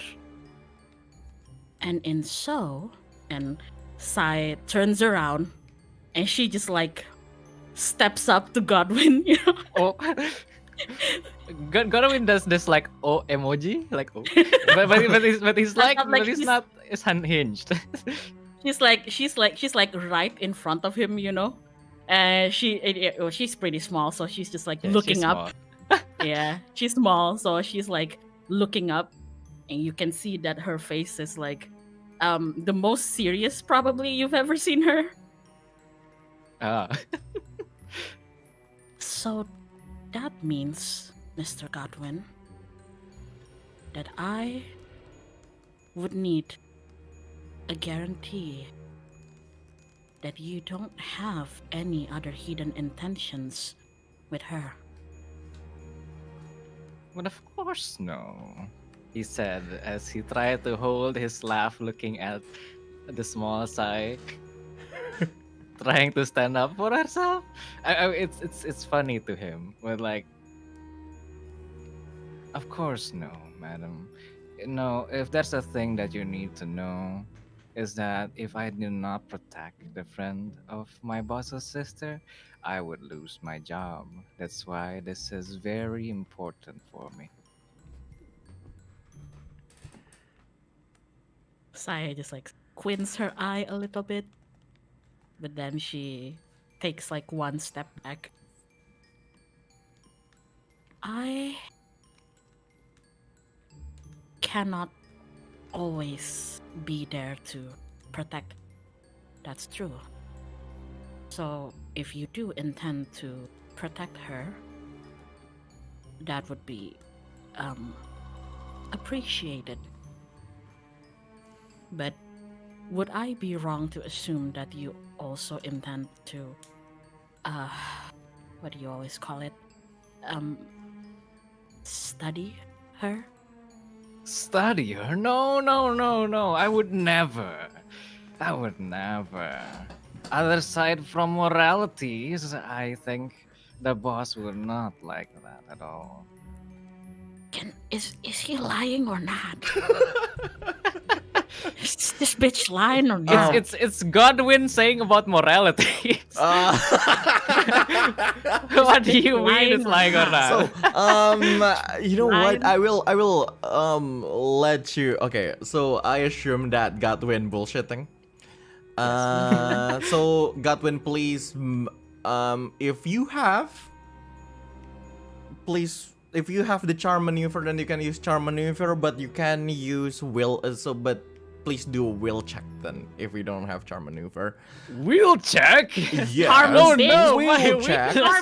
Not the And will check. then Sae, please roll a luck check for intuition. Oh no! Good. The other things that we can't do.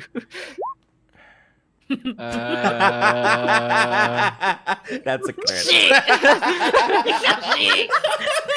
What even? Sir, I would not stand for this. Well, You know roll, what? roll That's your fine. roll. Roll your roll. I'm gonna roll. I'm gonna roll. Oh, you see that? That's like a 6. I could use that 6. Very good. I'm going to tuker my 4 as 6. Sure. You'll take the 6 and you take out 4.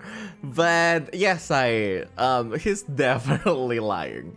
You can see, like, you know, he's a really good liar. You can see that he's a really good liar, but you know, you've dealt with children. Liars. Children are liars. So yeah, you definitely can see, like, you managed to see, you know, in the right place to see the sign of him lying. But yeah, he's definitely lying. Sae just sighs at him. I do not wish to play games with you, Mr. Godwynn. If you decide to lie like a child in front of me, then I will treat you like one, and I will make sure you don't get your dinner until you tell me the truth. Oh no, not my dinner. I mean, all right. You got me. I was lying. I'm sorry. You are I not. mean, I did not lie per se. I was just not fully telling everything. But you know, there is such thing as keep your mouth shut unless you want to be 3 feet under. It's just I can't, madam. But really, all the important things are there. I'm not joking, you know. You are desperate, it seems. I'm going to get fired, madam. Of course I'm And s- desperate. And so will I if I give you classified information about a child who was under my care. Madam, please. Just Sir? for this once. Alright. Oh, what do you want? Like, I can do a lot of things in my power to prove you that I am indeed worthy of this information that I don't even really want to have, but that's my job. So, go ahead. What do you want me to do? Sae just like crosses her arms and she looks away. She seems to be like actually thinking, you know? Mm-hmm. Godwynn is actually like clenching his teeth. Yup.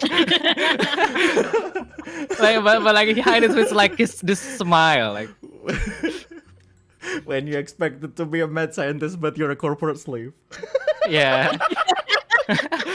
I'm a corporate slave before a mad scientist. I'm sorry.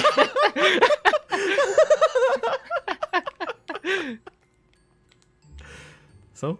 Sae just like closes her eyes and after like maybe, I don't know, a few seconds of thinking, she speaks and she says, what I said earlier is there is truth in that, Mr. Godwyn. I know that current situations, even though I don't quite understand what's going on, is endangering Sarah. And even though so far I have managed, well, barely, to protect her, I fear that that won't always be the case.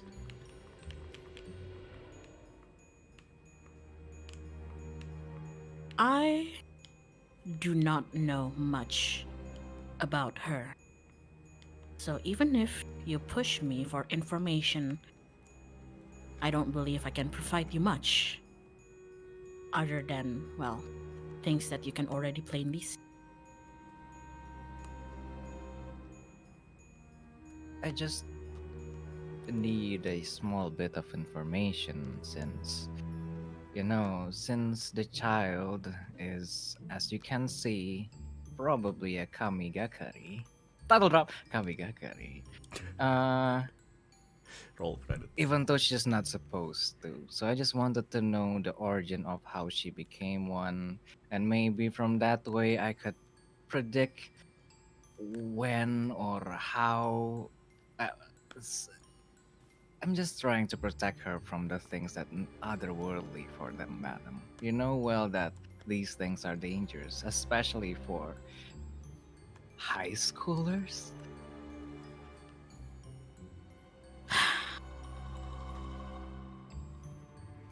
You asked me. Alright then, well, a small bit of information. In return, I want you to make sure to help me protect her. That is my job, madam. If I didn't do that, then not only I lose your trust, I will also lose my job too. He whispers to himself and my head. Sai you can see that Sai's feet kind of like tapping on the ground, just a little bit of frustration, and then she finally like heaves a sigh, just like. As I said before, Mr. Godwyn, I do not know much about Sarah. The little bit of information I can give you is that she has been with us since she was a baby. She grew up. I took care of her as well. And that, well, for me, there was always something a bit off about her. Since she was a baby, Since I came to know her, yes. did she just came into your door like how every parents would do it? Knock knock, open door, in the stairway. I would not know because when she was a baby, Sai's eye kind of like dart elsewhere. You know, she's trying to deflect it. She's just like, I wasn't working in the orphanage yet. I see. Hearing that, Godwyn suddenly remembers about not the personified character Goro. I forgot his back name because I want to say Akechi, but Tachibana? Goro. Tachibana Tachibana Goro, Goro. right? Akechi? Akechi? Goro Akechi? He remembers about Tachibana Goro, and like he kind of sort of connect all of the dots, like in his mind. Like, yeah, I think that's the moment where that old man and the news and then this just based on the thing that he heard while everyone was escaping in that weird situation with the Kohane and the Nash or something like that. He was thinking of his stuff, like he was just staring at Sai, like when he thinks, it just glares at you like. Sai just like shifts uncomfortably. You know, just like, is there something wrong? Oh, I'm very sorry. I was just spacing out. This wind really gets to me. It starts to feel a little well, shiver. You see, at this point, as the two of you are just talking there, you see the main character like, just place and Sai, what took you so long? And she just like, I'm sorry, ma'am. Just needed to talk about. She looks at Godwyn raising an eyebrow. A few things, but we should be done soon, right, Mr. Godwyn? Yes, of course. He She- waved again at the caretaker. She looks at you. Look here, old man. I don't know who you are, but for the past years that I've been working, and I have never seen a creepy old man like you. No, actually, I have seen a few. If you're going to mess with my children, including Sai, Size your children as well, or are you saying that You know what? Never mind. I understand. Yeah. Sai kind of just like steps up and just it's all right, ma'am. I have it handled. I'll be back. I'll come in shortly. Godwynn bows. Sure. She just, doing that like I'm looking at you. It was like that 2 fingers thing. Godwynn waves again. Like, I'm watching yeah. you thing. Gesture. Yeah, Godwynn just waves his hand for the 3rd time. like some innocent young man. And then she walk away. Well then, Mr. Godwynn. She turns back to Godwynn again. I believe you've earned your little bit of information. Perhaps I do. Say, is that lady lives here longer than you do? Excuse me? No, that lady, the one who did that peace gesture at me. He Well- was saying like the eye gesture, but he think it as like a peace sign. Yeah, of course. Well, yes. But if you're thinking of asking of information from her, well, Sai kind of chuckles a little bit. She's not as kind as I am when it comes to the children. Saya, I believe as a player you do not know this person at all. Ah, okay. Right? I haven't told you anything about her, right? Ah, true. I was like, where did you get all this information that you can say? Retcon that. Redcon. Well, she is protective of the kids. So, I'm assuming this. the main character was someone who lived in this place. She's 30 something, probably like mid 30s until like mid to late 30s. She's been someone who's been living here for at least 20 years in this Himawari house. She wasn't she was an orphan, and then around like her teen she became like a caretaker under the tutelage of like the head caretaker at that time. And ever since like a few years ago, when the late caretaker was like before you even worked there, when the late caretaker the caretaker before her dies, she became the head caretaker. So through the timeline alone, you already know that she definitely knows Sarah, since Sarah is born.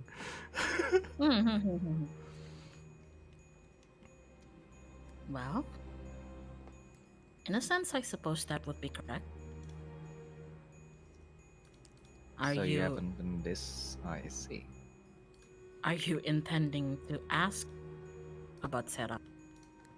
I mean, every bit of information helps, madam.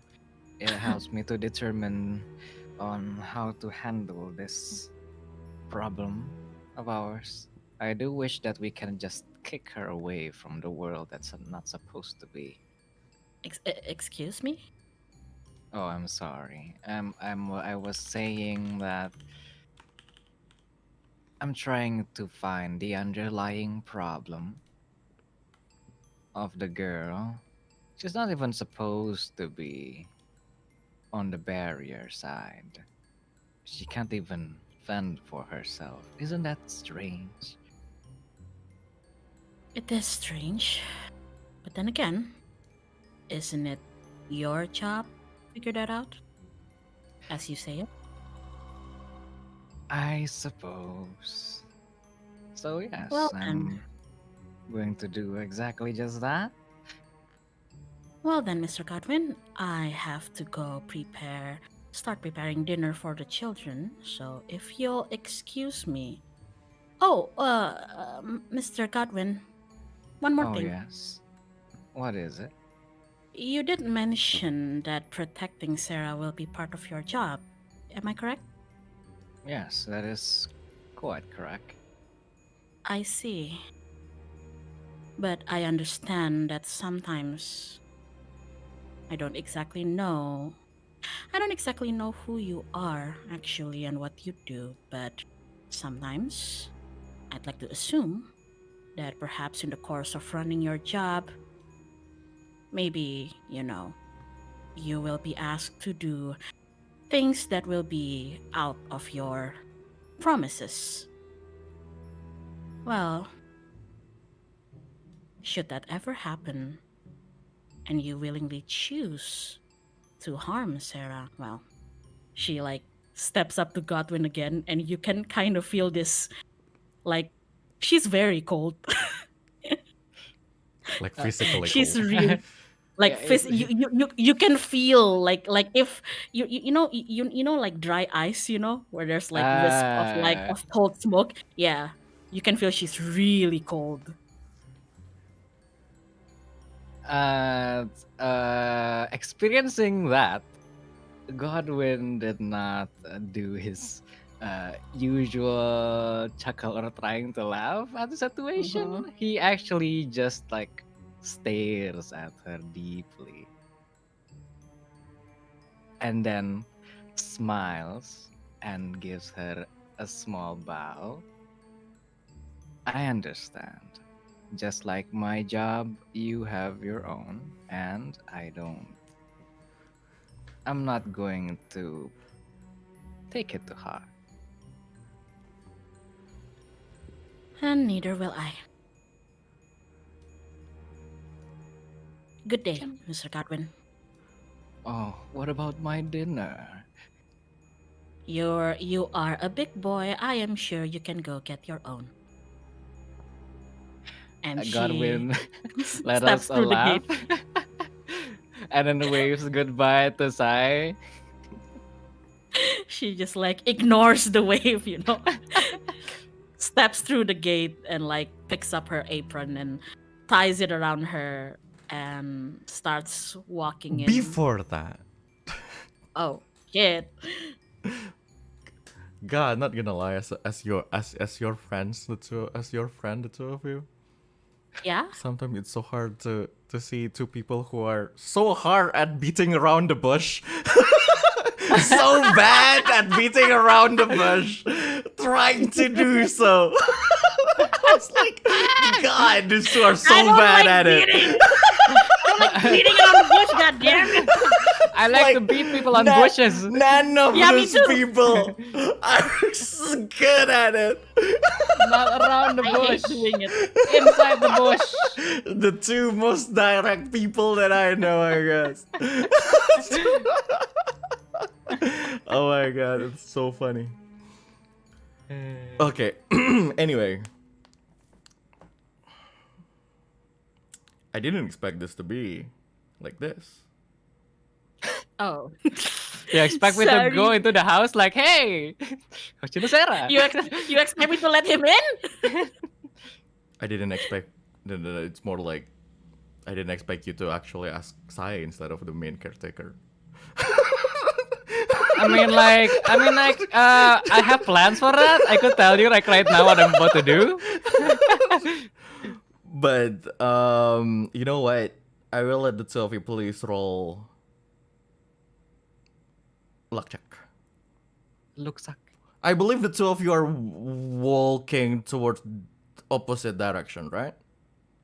Yes. Yeah, I'm standing still. Like she's going back home. Sure. Waddling back home. What's wrong with my rolls? Okay.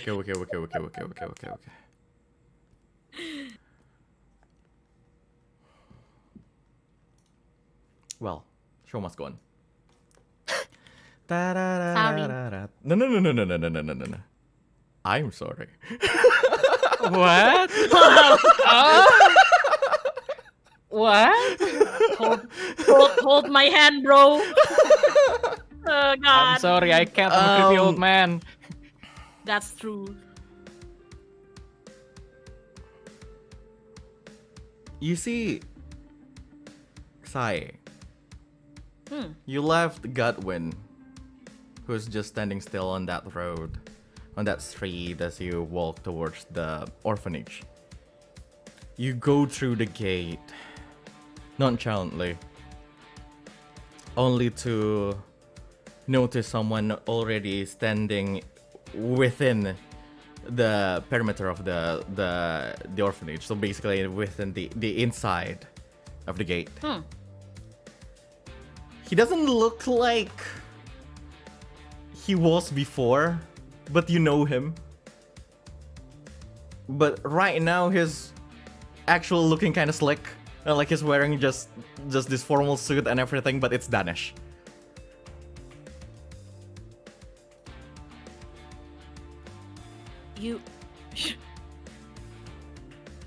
Sae just like looks back at Godwynn, looks at It's Danish. like as you look at him, he put like his finger on his mouth and he shows his badge, his Interpol badge. I suggest you to take the children in. Sae kind of, her entire pose just goes rigid. And she opens her mouth as if to ask something, but reconsiders and just nods. And she goes away a bit to round up all the little kids that were still playing in the yard. Right, before you go, Yes. he give you a note. From Satoru. What?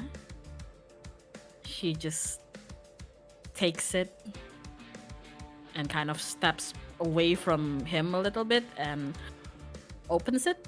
Sure. As you open it, that note, there's basically like a handwritten note from Satoru, as it says,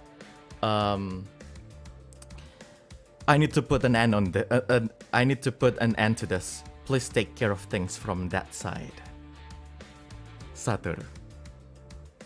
Danish then just says, he told me not to tell you anything, and I don't know what that guy is thinking, but he's chasing your uncle. Have a bad feeling about it. So if you want to find him, the Kisaragi station may lead to somewhere. Sae doesn't say anything. But do you have any other information aside from where he is? His condition, his status. When was the last time you heard from him? I don't have much time. Got work to do. He then walks away. Just go to the station at midnight. You'll find your way to him. I hope.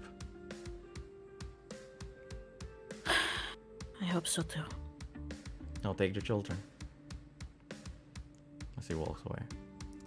Godwynn. Standing in the middle of the Gosh. street. Feeling rejected.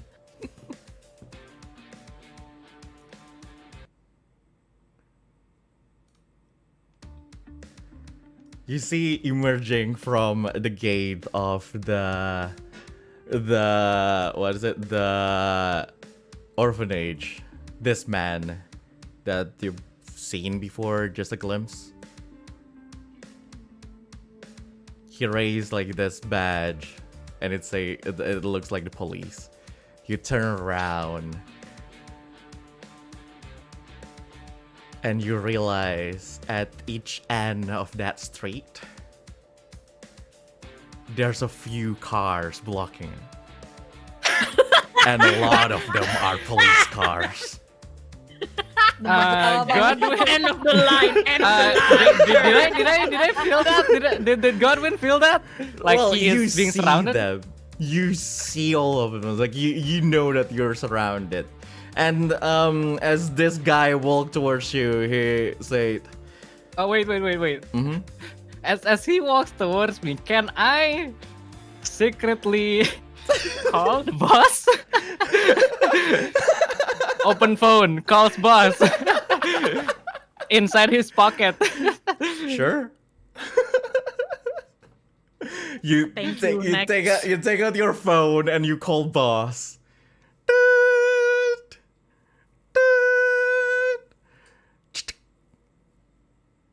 It's rejected.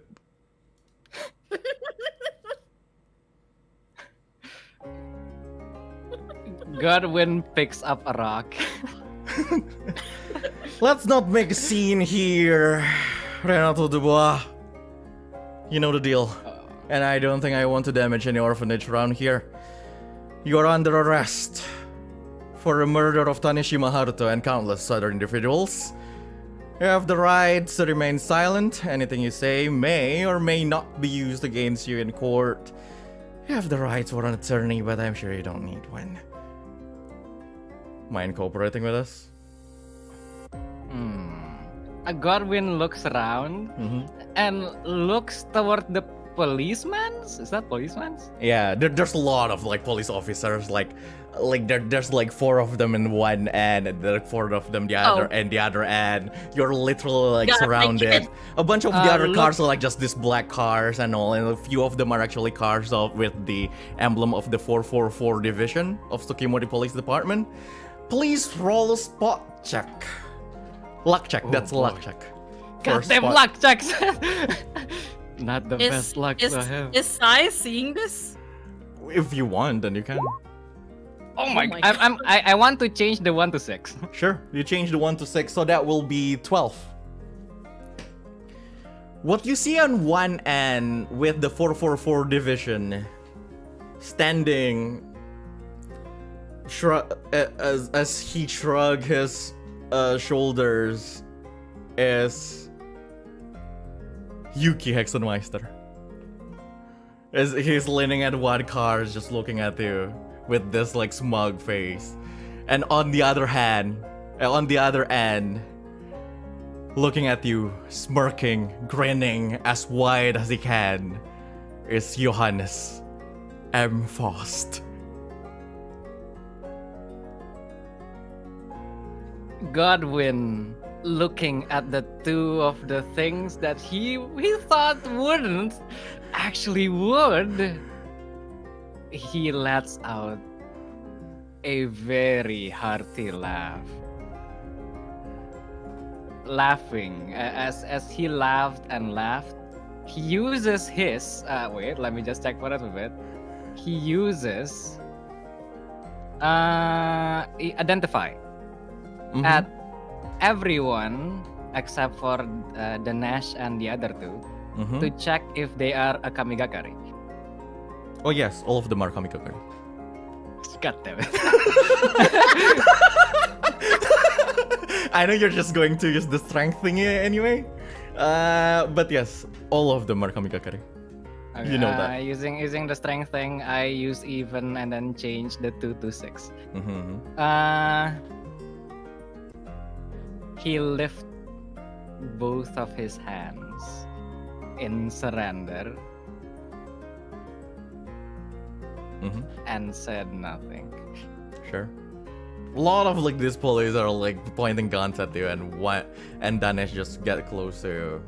He reached to one of your hand and he starts to put like this and to start to put like the handcuff.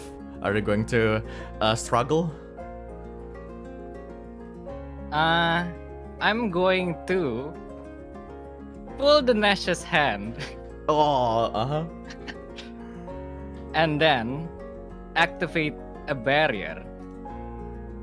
Sure. My kids! Your kids are gone, don't worry. Your kids are gone. I know. Like you're doing this in front of my children. You're going to activate the barrier? I'm going to activate a barrier. And then I'm going to what's it called? I'm going to todong. Todong the Nash with my right hand nail. Like jadi kayak it's usually it's a knife, right? But no, it's like his hand. Okay. So please roll a strength check. Okay, using the power of even, I'm going to succeed the strength check. Right. Sure. And then you take Danesh and then threaten him, put like put your like sharp nails around his neck, and you activate spiritual barrier. To how big? How big are you going to expand that? I'm just going to expand as much as surrounding the orphanage. Sure. So Like all the we need police Oh, and the orphanage. here we go. Yeah, all the police. Sure, and then you just expand your spirit Oh, wait, wait, barrier. wait. Uh-huh. If I pull someone a spirit barrier, can someone get into the spirit barrier? What? If I put a small spirit barrier, can people from outside go inside the spirit barrier? Yeah, technically. Yeah. All right. Yeah, it's not Okay, exactly I'm teleporting gonna- away, something like that. Yeah, I'm gonna pull out a big ass, a big spiritual barrier. Yeah. Sure. Then as you Oh, do your spirit barrier, end scene.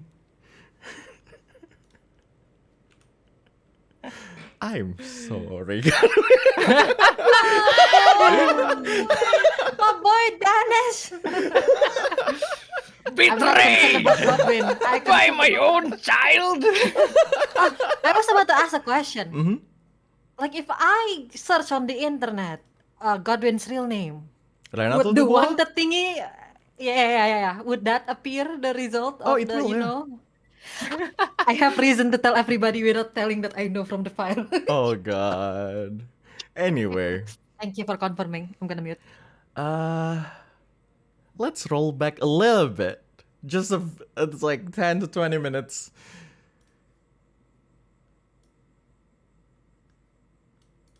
To Fleur de Lune.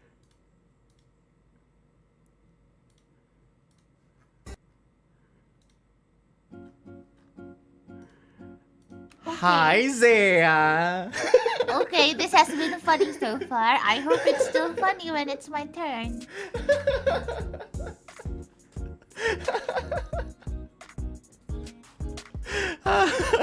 Hello. Hi. So, it's a peaceful Monday for you. You've just been, you go to school as usual, went to school as usual. It's a really nice day, and then around after school, you hang out around the occult club for a bit. Where's the occult club? The occult club. So, unfortunately, Frederique is not there. No. Today. Fred-chan didn't attend school for some reason today, but at least there's you and Sarah-chan. So the two of you are just sitting around, having a small chat, eating this box of cookies given by Shiraishi Senpai, because you guys helped her before. Hell yeah. Yeah, so yeah, just this really beautiful day for you at least. Yay. And then there's Sarah. So Sarah doesn't look like she has any topic to have a conversation about, but she said, do you read like mystery stuff from the internet? Oh, mystery stuffs from the internet. Yes, I mean, of course I do. Do you go to like any forums or website in particular, Sarata? I don't exactly understand those kind of stuff, but lately, you know Amy-chan, right? From your class? Yes. Watanabe? Watanabe. Yeah. She told me about like this really cool place, this legend called the Kisaragi Station. Kisaragi Station. I feel like I've heard of it before. Have I, DM? You may roll your recall, so intellect check, please. Okay. This happens to me all the time. Zan intellect What's your intellect score again? Me. Yeah, actually. So, there's basically this legend. It was this Pathfinder post around 2004, so before you were born. Damn. But you already read it like, a few times already about it. It's this legend about Kisaragi Station. So Kisaragi Station is this what is it, like, non-existent station. So like there's no such thing as Kisaragi Station in Japan, basically. And basically the whole post, as you read through like all the stories and everything, so it's about this lady called Hasumi, who fell asleep in when she was going home riding the train, and then as she woke up she found herself in Kisaragi Station. And then the whole Pathfinder post is about her asking the other user of Pathfinder on what to do. And like the whole thing was like she was what is it, she was lost. She found like this old man without a leg, and so on and so forth. It's just this really old legend in the internet. I see. Wow. That sounds like an actual apa sih, creepypasta? Yeah, it's an actual one, but I mean Kisaragi Station is an actual thing. Oh, it's an actual thing. It's an I didn't actual even it's an know. actual fortune thing from 2004. Oh, I see. You. I believe there's a Chilla's art about it. Wasn't there? Oh, I'm not exactly sure. is Was there a Chilla's art about it? I'm not sure. Anyway, go on. Okay. So Kurako remembers about the post. She probably have like deep searched most most of the stories, the mystery ones of course, around the town. So she kind of recognized that one, but it's like a really, really old creepypasta, isn't it? Or is it real? Well, I'm not sure. I mean, stuff like this I didn't exactly think is real before, but with what everything happened, is it real? I mean, I would say if I didn't, if those weird things didn't happen to us, like the past few times, I probably would say it's a lie, but I'm not so sure now, lol. Yes, but yeah, I mean, if it's real, then the Hasumi-san in that story is also real.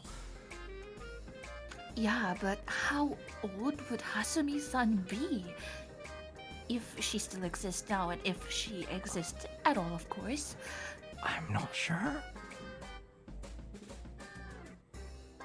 Do I know, like, Hasumi's, more info about Hasumi-san? From your recall check, no. I mean, from that legend, from that legend, there's nothing else. Like, the only thing everyone knows about Hasumi in that was that she was around 20-something. She was an OL, and also she used flip phone back in the days. And that's it. No one knows who she is. And if you're going to search for someone named Hasumi in the whole Japan, Yeah, I mean... yeah.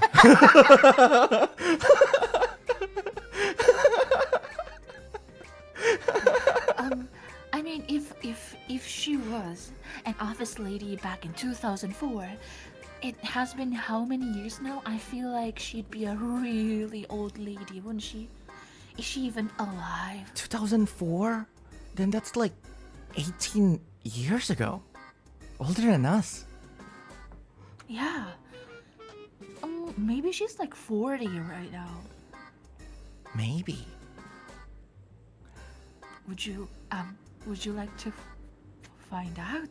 can we? Are we? Are we going to do an investigative research of the Kisaragi Station incident? Sure, of course. That sounds Okay. interesting. But will that be Oh, safe? I mean, I don't know, but it's a really old story. I'm sure like a lot of people have researched this before, and like I'm pretty sure like if Fred-chan was here, she's going to really get into this. I can't wait to tell her too. Like we can, all three of us, we can research this together. Maybe there are some stories that are like still uncovered in the internet, like people haven't just like searched deep enough. Maybe, or books even. That sounds like an idea. Right. Oh, okay. So where should we start? Oh my god, this is like our second official club activity. Right. Oh my god. So lately I heard from Amy-chan that like there's this thing if you go to the station around midnight and ride the last train, at some point you can actually be stranded to Kisaragi Station. And like while she's explaining, suddenly like the whole this whole occult talk was actually cut by ding ding ding ding ding ding ding ding. For a student named Saiyou Kurako, the headmistress is looking for you. Please meet her in the rooftop. For a student named Saiyou Kurako, the headmistress is looking for you. Please meet her in the rooftop. Ding, ding, ding, ding. Ding, ding, ding, ding. Oh, what? Did you do anything, Kurako-chan? I don't know. What did I do? I didn't. I mean, I've been studying. I mean, I've been like making up time for the times when I'm just not available at school. So I've been studying extra hard, and I don't know what I did wrong. Sarah-chan, did I do anything weird? I don't think you did. Maybe it's Would you accompany me? I'm so scared of the headmistress. Do you want me to accompany you? Yeah. Would you? I mean, if you don't mind, I mean. Sure, of course. Do you want Really? me to accompany you? Yes, if you don't mind. Sure, then I'll go with you. Thank you. She freaks me out. So the question, Zaya, do you want her to accompany you? I mean, I kind of don't, but Kurako does. Yeah, like he kind of asked like 3 times already. Sure. I'm pretty sure this is not something you planned.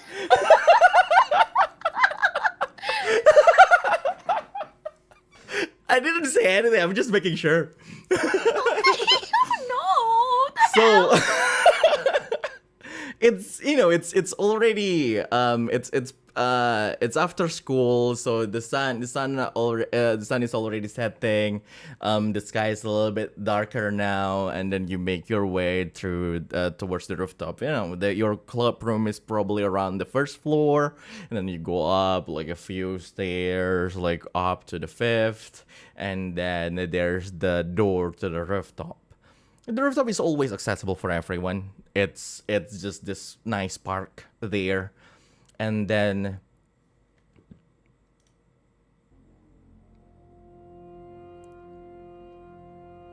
Oh no, the music.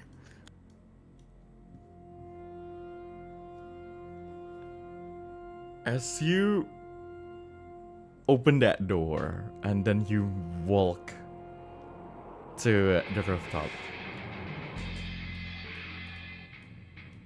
you reach the normal rooftop as usual, but then suddenly the door is slammed closed. As the two of you look back, you see this man holding that door closed. I'm sorry, Sarah. Oh my god. Oh, shit.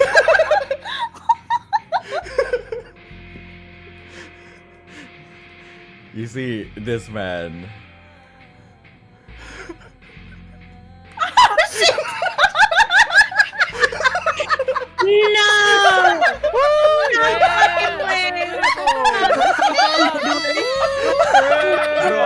Bro, By the way, I was on my bed.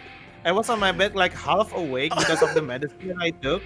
And when you say you saw a man, and then I tried to see at the screen, I rushed here.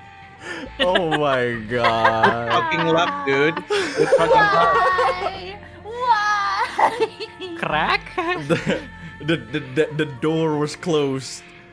So like, and then he's now holding the only door to the rooftop closed, shut, and in the middle of the rooftop, sitting down on a bench, is someone that you don't exactly know but felt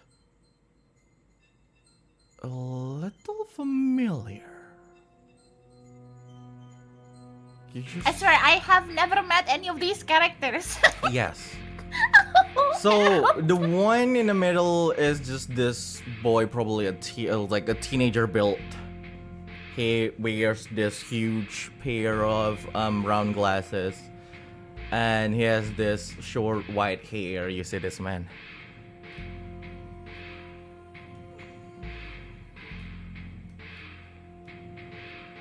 Okay. Oh no.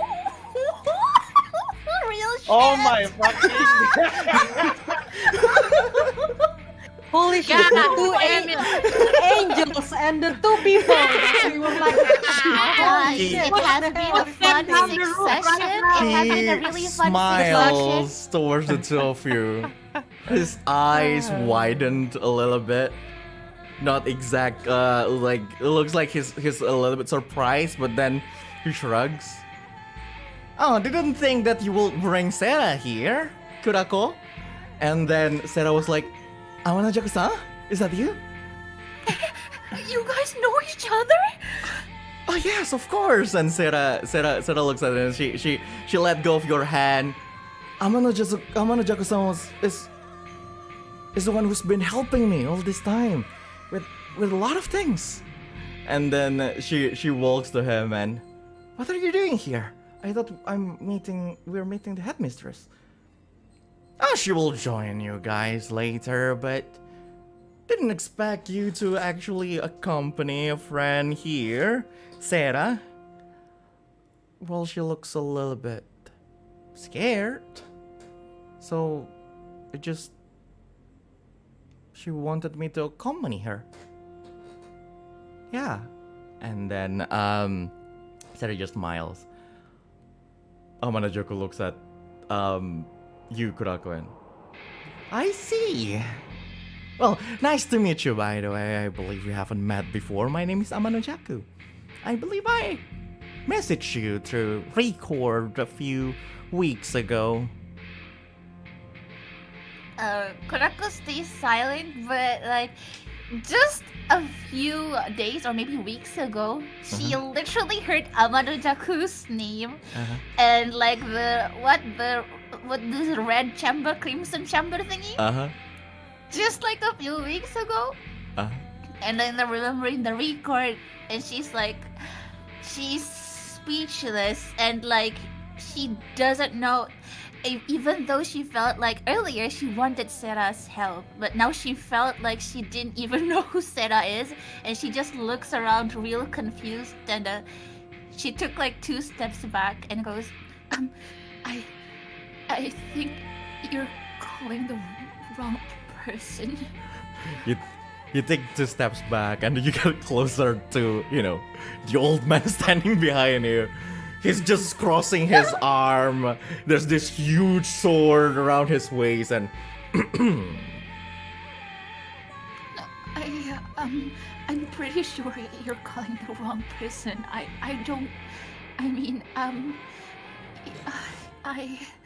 Well, I don't think I did. And he looks at Sarah. Sarah, I'm sorry, but it is not your time yet. What do you mean? It's fine. And then he put his hand on Sarah's shoulder and just take a brief nap. And then Sarah just immediately fall down into Awanajaga's arm, and like he put her slowly onto the bench, and well, let's just let her take a brief nap. No, wait. Right? What did you do? Wait, what did you do to Sarah-chan? Did you hurt her? No, she's just sleeping. Okay, but don't hurt her.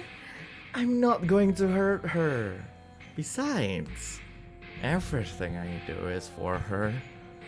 And for you too. Huh? Saiyou-san.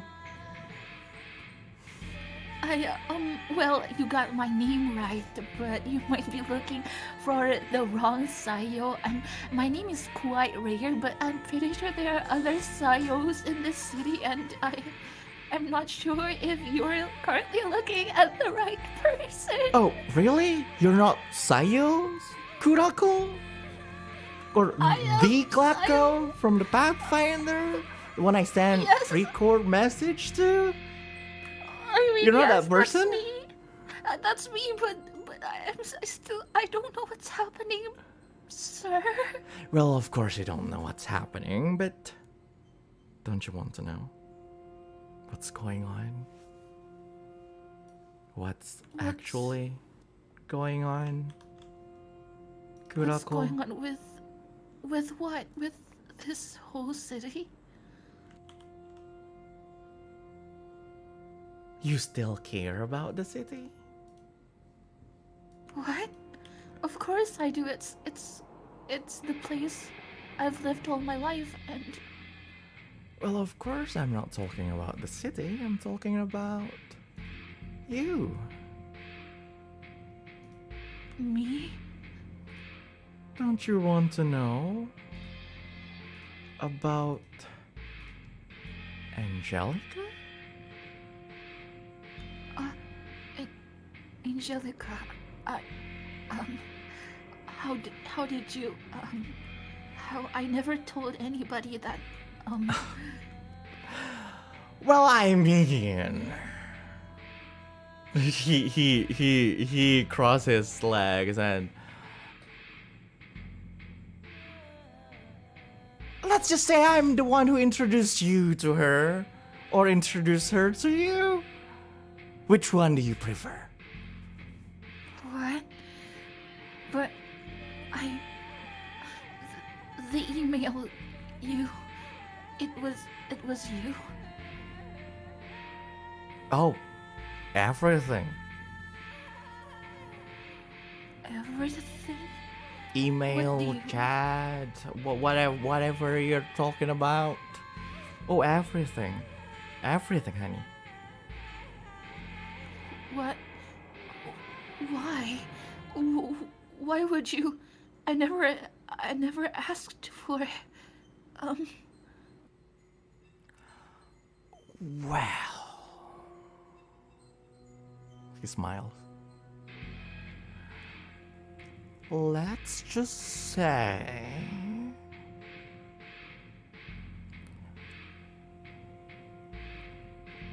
the angel needs friends. The angel? I don't get it, sir. I don't know anything about you. You said that too in the record, and everybody said so. To Sarah-chan, I guess. I still don't understand what's happening, and if I can, I don't want to get too involved. If possible, sir. So you don't care about your friends or about yourself? I do. Kurako, what do you want to know? Is this like that conversation in RPGs where there's like a lot of options that is just like lore dumps? You don't know. Okay. To know or not to know. Okay, can I first like observe the people in the rooftop again? Mm-hmm. What are they currently doing? And how are they looking? Are they looking hot? They're looking strong. Oh shit! Is that hot? Is that hot? That's the question. Oh, though. that's Is that pretty hot, Well, but not Kurako. okay, here's the thing. You know what Amanojaku is. Yeah. You already know like the name Amanojaku. The one behind also, but the one behind you looks like a really powerful Kamigakari. Shit. And the only people who are on that rooftop are, well, the four of you. Yeah, she can feel her knees weaken and like it's been trembling since the moment she realized what's happening. But like she can finally feel like, oh, there's probably no way out of this. So she kind of like involuntarily, her whole body just falls down and she sat. She fell into the ground and like just Sure. cried, I guess. You're going to fall down, but like you can feel like someone is grabbing your collar from the back. Oh shit. And then it's like you're just hold, and like this old man is literally dragging you to the side. Are you going to struggle? No. Oh shit, she's Like- weak. What do you mean struggle? As if it's no big deal. He just drags you to the side and like lift you up and put you on the bench. Oh shit. And then he walks back to the door, and then Amanojaku says, "Look at Goro-chan! Isn't he a good uncle?" And then and then this old man will like, he just stands in front of the door, and then Amanojaku say, "We're not here to harm you, Kurako. After all, you are a really precious friend of ours." I'm a friend. What did you mean by needing a friend? He walks to you and then he crouch in front of you, put both of his hand, like rest his chin on both of his hands. He's just looking at you. He tilts his head a little bit. I mean, we're a friend of Sarah's, and you're Sarah's friend, and also Angelica is our friend too. Angelica is your friend? I don't know anything about Angelica. I swear, I just... Do you not know anything about Angelica? Angelica... After I know- everything your father researched about? What? My father? Aren't you the daughter of Saiyou Shigeru? The main spiritual researcher of Hexenmeister Pharmaceuticals. Yes, but I don't really know what he does in work, and I've never asked. Oh my god, you didn't know. Yes. He looks at you. You didn't know that he's the one who killed Sarah. What? What? Sorry, did you, are you talking about the wrong person? You know nothing, do you? But why you're compatible with Angelica? Why Hoshino Sarah is even an angel in the first place?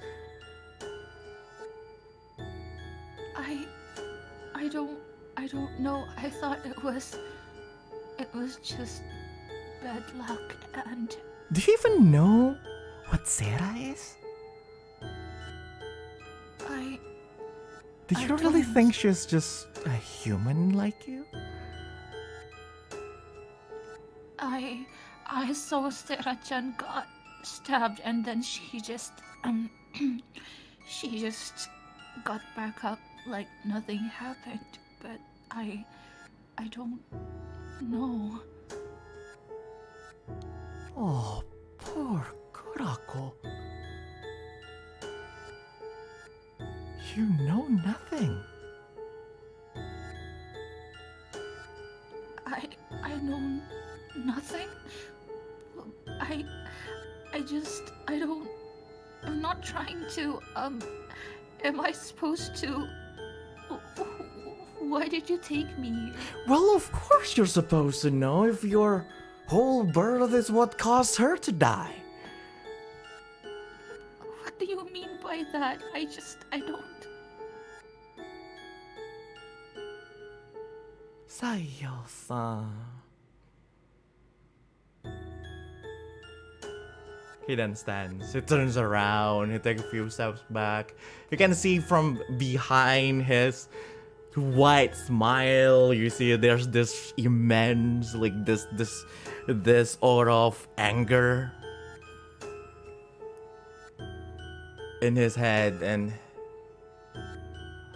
he looks up, looking at the eye that is overlooking the whole city in the sky. As I said,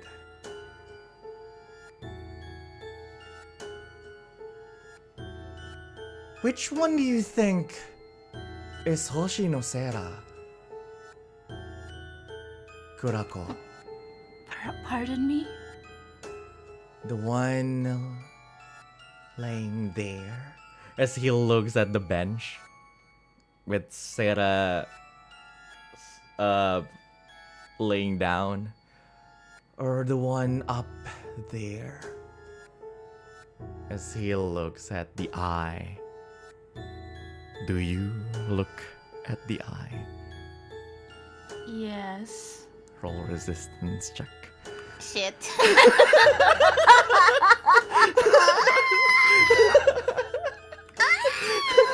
Resistance, okay. Oh! Shiz, that pretty good. 14!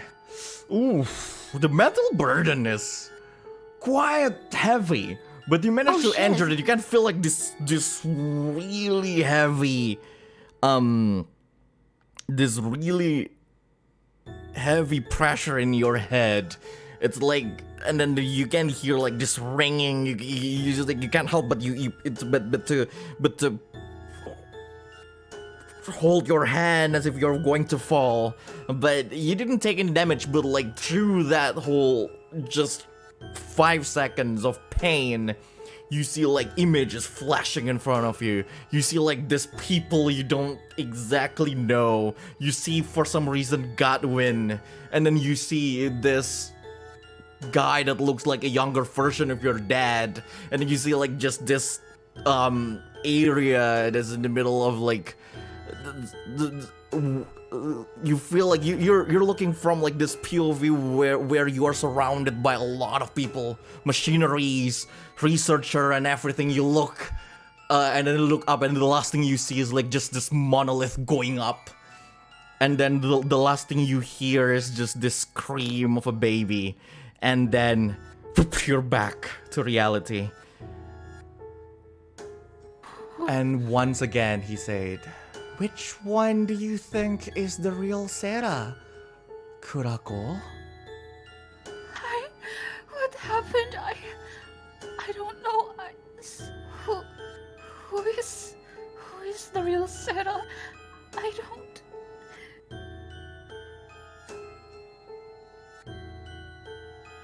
Poor girl.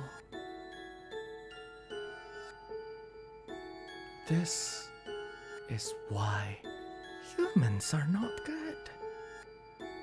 Not even their offsprings are deemed worthy of what they've learned all these years.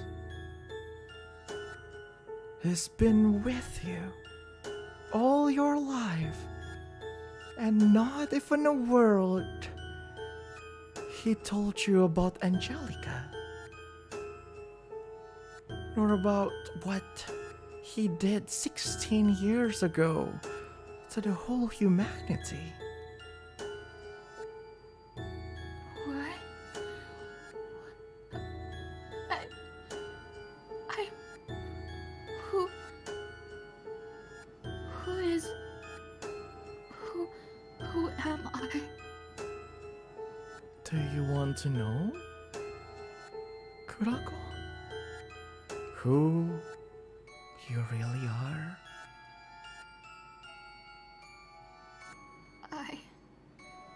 Kurako looks at like Sarah that is like lying on the bench, but like she is trying so hard not to look back up. Actually, she's actually really scared of looking up at all because of the earlier experience. And she looks at Amano-jaku. Can I insight check? That will be intuition check, so that will be Intuition, a luck check. But what are you trying to find? What are you trying to look for from that? Whether he's trying to harm me or not. I guess like apa namanya itu? Is hostility? Right. Oh sure. Then please roll luck check. Or if you have intuit, menu for them, you can use that. I don't have the Hejima base. Okay, sure. Hejimajibis. Roll the luck check. Oh, I have bad luck. Do you want to influence that? Yes, I guess. I want to influence the 2 Sure. with a 4. Sure, that will be 12. You're not exactly sure, but at this point you don't exactly see that much hostility from him. You can feel this. Aside from anger, he is looking at you with such pity. While the other old man is just... the other guy is just bored. He looks bored.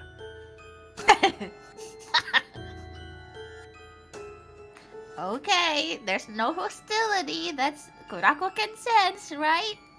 Mm-hmm. Yeah, so she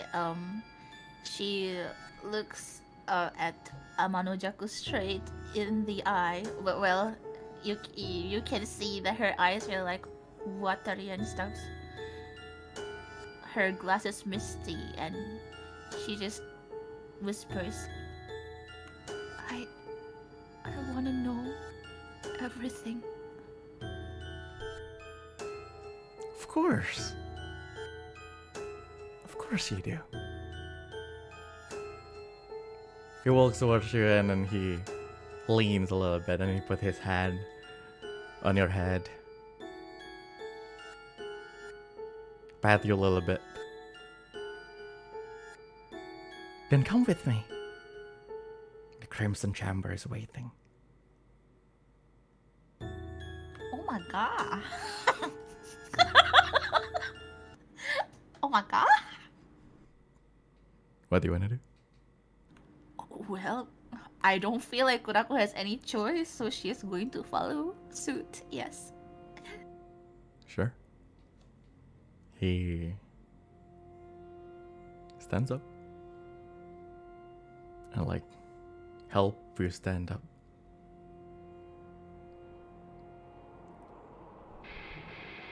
And then Goro said, "He's coming." I know. As he gets you to Sarah, Amano-jaku lift Sarah up. But before that, he snapped his finger, and suddenly in front of you guys, there's this gate opening. And for some reason, as if this spiritual, suddenly you can hear the sound of a train. Oh shit. Coming from the sky and go down towards the gate. And it stops. The door open. Amano-jaku looks at you. aboard the choo-choo train. Sorry. To train. Kurako is wide-eyed and really scared, but she's like stepping forward real slowly into the train. Sure. As the three of you, the two of you hop on, while Amano-jaku is, you know, carrying Sarah. Goro, aren't you coming with us? Nah, we got company. And as the train starts to go and move away, you see Goro was suddenly attacked by this guy with black hair and blue highlights, wearing like this hoodie, and like that's the last thing you see, as suddenly everything around you is dark and reddish. And that will be the end of today's session. That's so fast. That's sad. How is it? That's really sad. Can we do this next week? I would like to God damn it. mourn for all of us and all the people who are watching that have to digest all of that lore dump just in one night. Yeah. Oh my god. Just Honestly, I am deeply also one of from the heart. people that got the lore dump, bruh. Everyone gets it. I mean, I didn't think that you will engage so much in the lore dumps, but yeah. I like it. It's a lore dump. Of course, a I'm lore a dump. lore We dump dig. in a lore dump. We're here for the lore. When I play games, I click all the options that, tells me all the lore dumps. Me too. Why do you think I I play hate Final lore. Fantasy 14? I hate lore plays Kamigakari. I am back. Hi. I see that everyone is dead, but so yeah.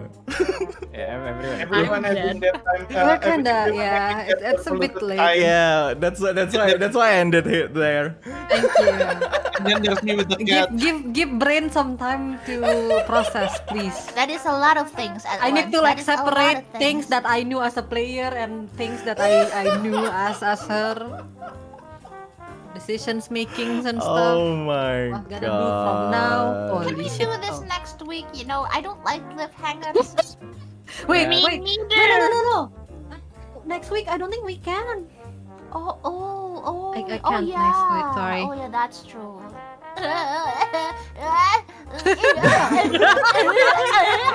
I feel The funniest thing that I can do next week, but it's up to you guys. No, I can't. No, don't do it without me.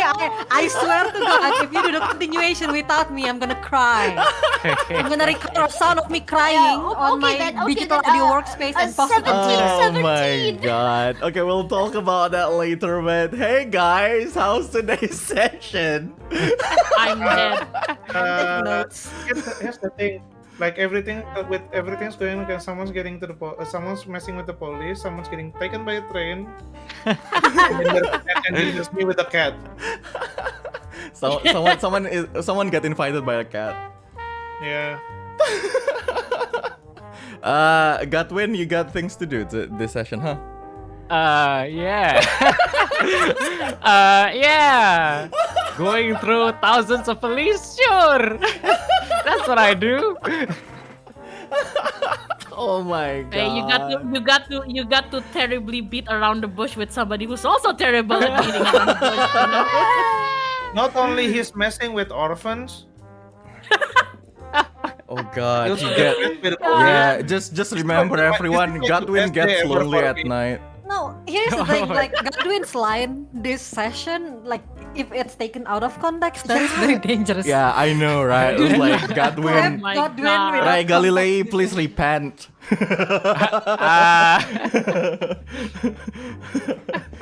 At first, I did not mean it. When that you way. beat around the bush, but there's no bush to beat. Yeah, I like beating It's bushes, get but long. not Oh, around it. There's no other I like sense beating to that. people in a bush. My desire. In a bush. You I want a beating people in child. Oh, you want a child. It's so funny that you start that whole encounter I with know. that. I want a child instead of just I like want it to so ask much. around it's about the Sarah. funniest line in this whole I session want so a far. child. I'm just imagining Child, him give like it to me walk. now. I'm just imagining him walking up to Sai, just like, I want a child. What the fuck? Okay.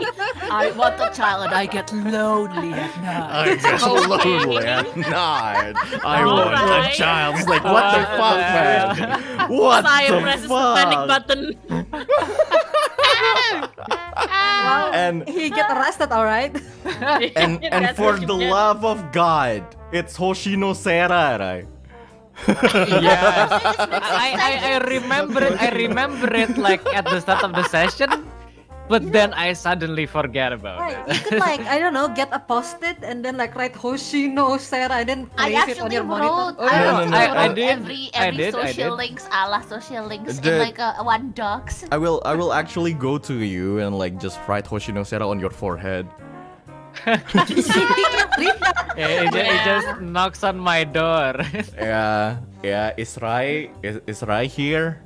Yes, he is. Yeah, let me write Hoshino Sera on his forehead. Hoshino Sarah. Oh, in his God. forehead. Anyway, Stop. Stop running. Oh, man. what a fun session. Nice. Hell yeah. God, my head actually hurts. I am hurting along with Kurako. Me too, the me too, me mental too, me damage. too. I got the mental damage she got, you know? Oh, wow. Yeah, I cannot imagine your part for that one. That was pretty scary. That actually surprised me. Like, who? My children. I'm so proud of you, yeah, but I'm going to kill you. What? What? What? No, nothing. Anyway. I'm just imagining the kids in the orphanage. Why are there policemen? Why are there policemen? It's okay, Don't chill. worry. It's okay. Policeman You just gone. almost got adopted by By the higher by ups by of the Hexenmeister. by the head corporate slave of Hexenmeister. Oh my god, that's so Oh funny. my I saw one of the chat God. saying, "You can control me." Being controlled. I know. That's so fucking stupid. I was about to do the what do they call when her dad was contemplating or like if this is right or this is wrong. I was about to say the to be cursed or to be ascended. but I didn't. but you didn't. Why don't you say it? I was about to, but man, that took me by surprise when I was about to take food and I came back, yes, and Anyway, then I want to pee. thank you everyone. See you guys next session. GG. Don't forget to GG. subscribe to my amazing regulars. So I what don't know should what I I write? can do Wait, without them. What should I write in the the bonds? I should write Amano Jaku. I met nobody, right? I don't write anyone on the phone. I met the sobat guy. met no one. I met nobody. I can share one of mine, Police 1, Police 2. No. You don't get to do that. Police Police 1, 2, and 2A. They're like, dude, there are like 9 policemen around you. Doesn't that mean his bond is practically filled already? Yeah, I guess so. What the I'm fuck? fine. Oh my god. What the hell? Yeah, homeowner, Sae, my 2 children's, the Nash. Yeah, that's all I got. Yeah, what the hell? Oh my god. What the hell? I shall write cat on the bone. Cat. Oh god. Anyway. Nocturne is fun, guys. Yeah. It is. Don't forget I can't to- wait. Yeah.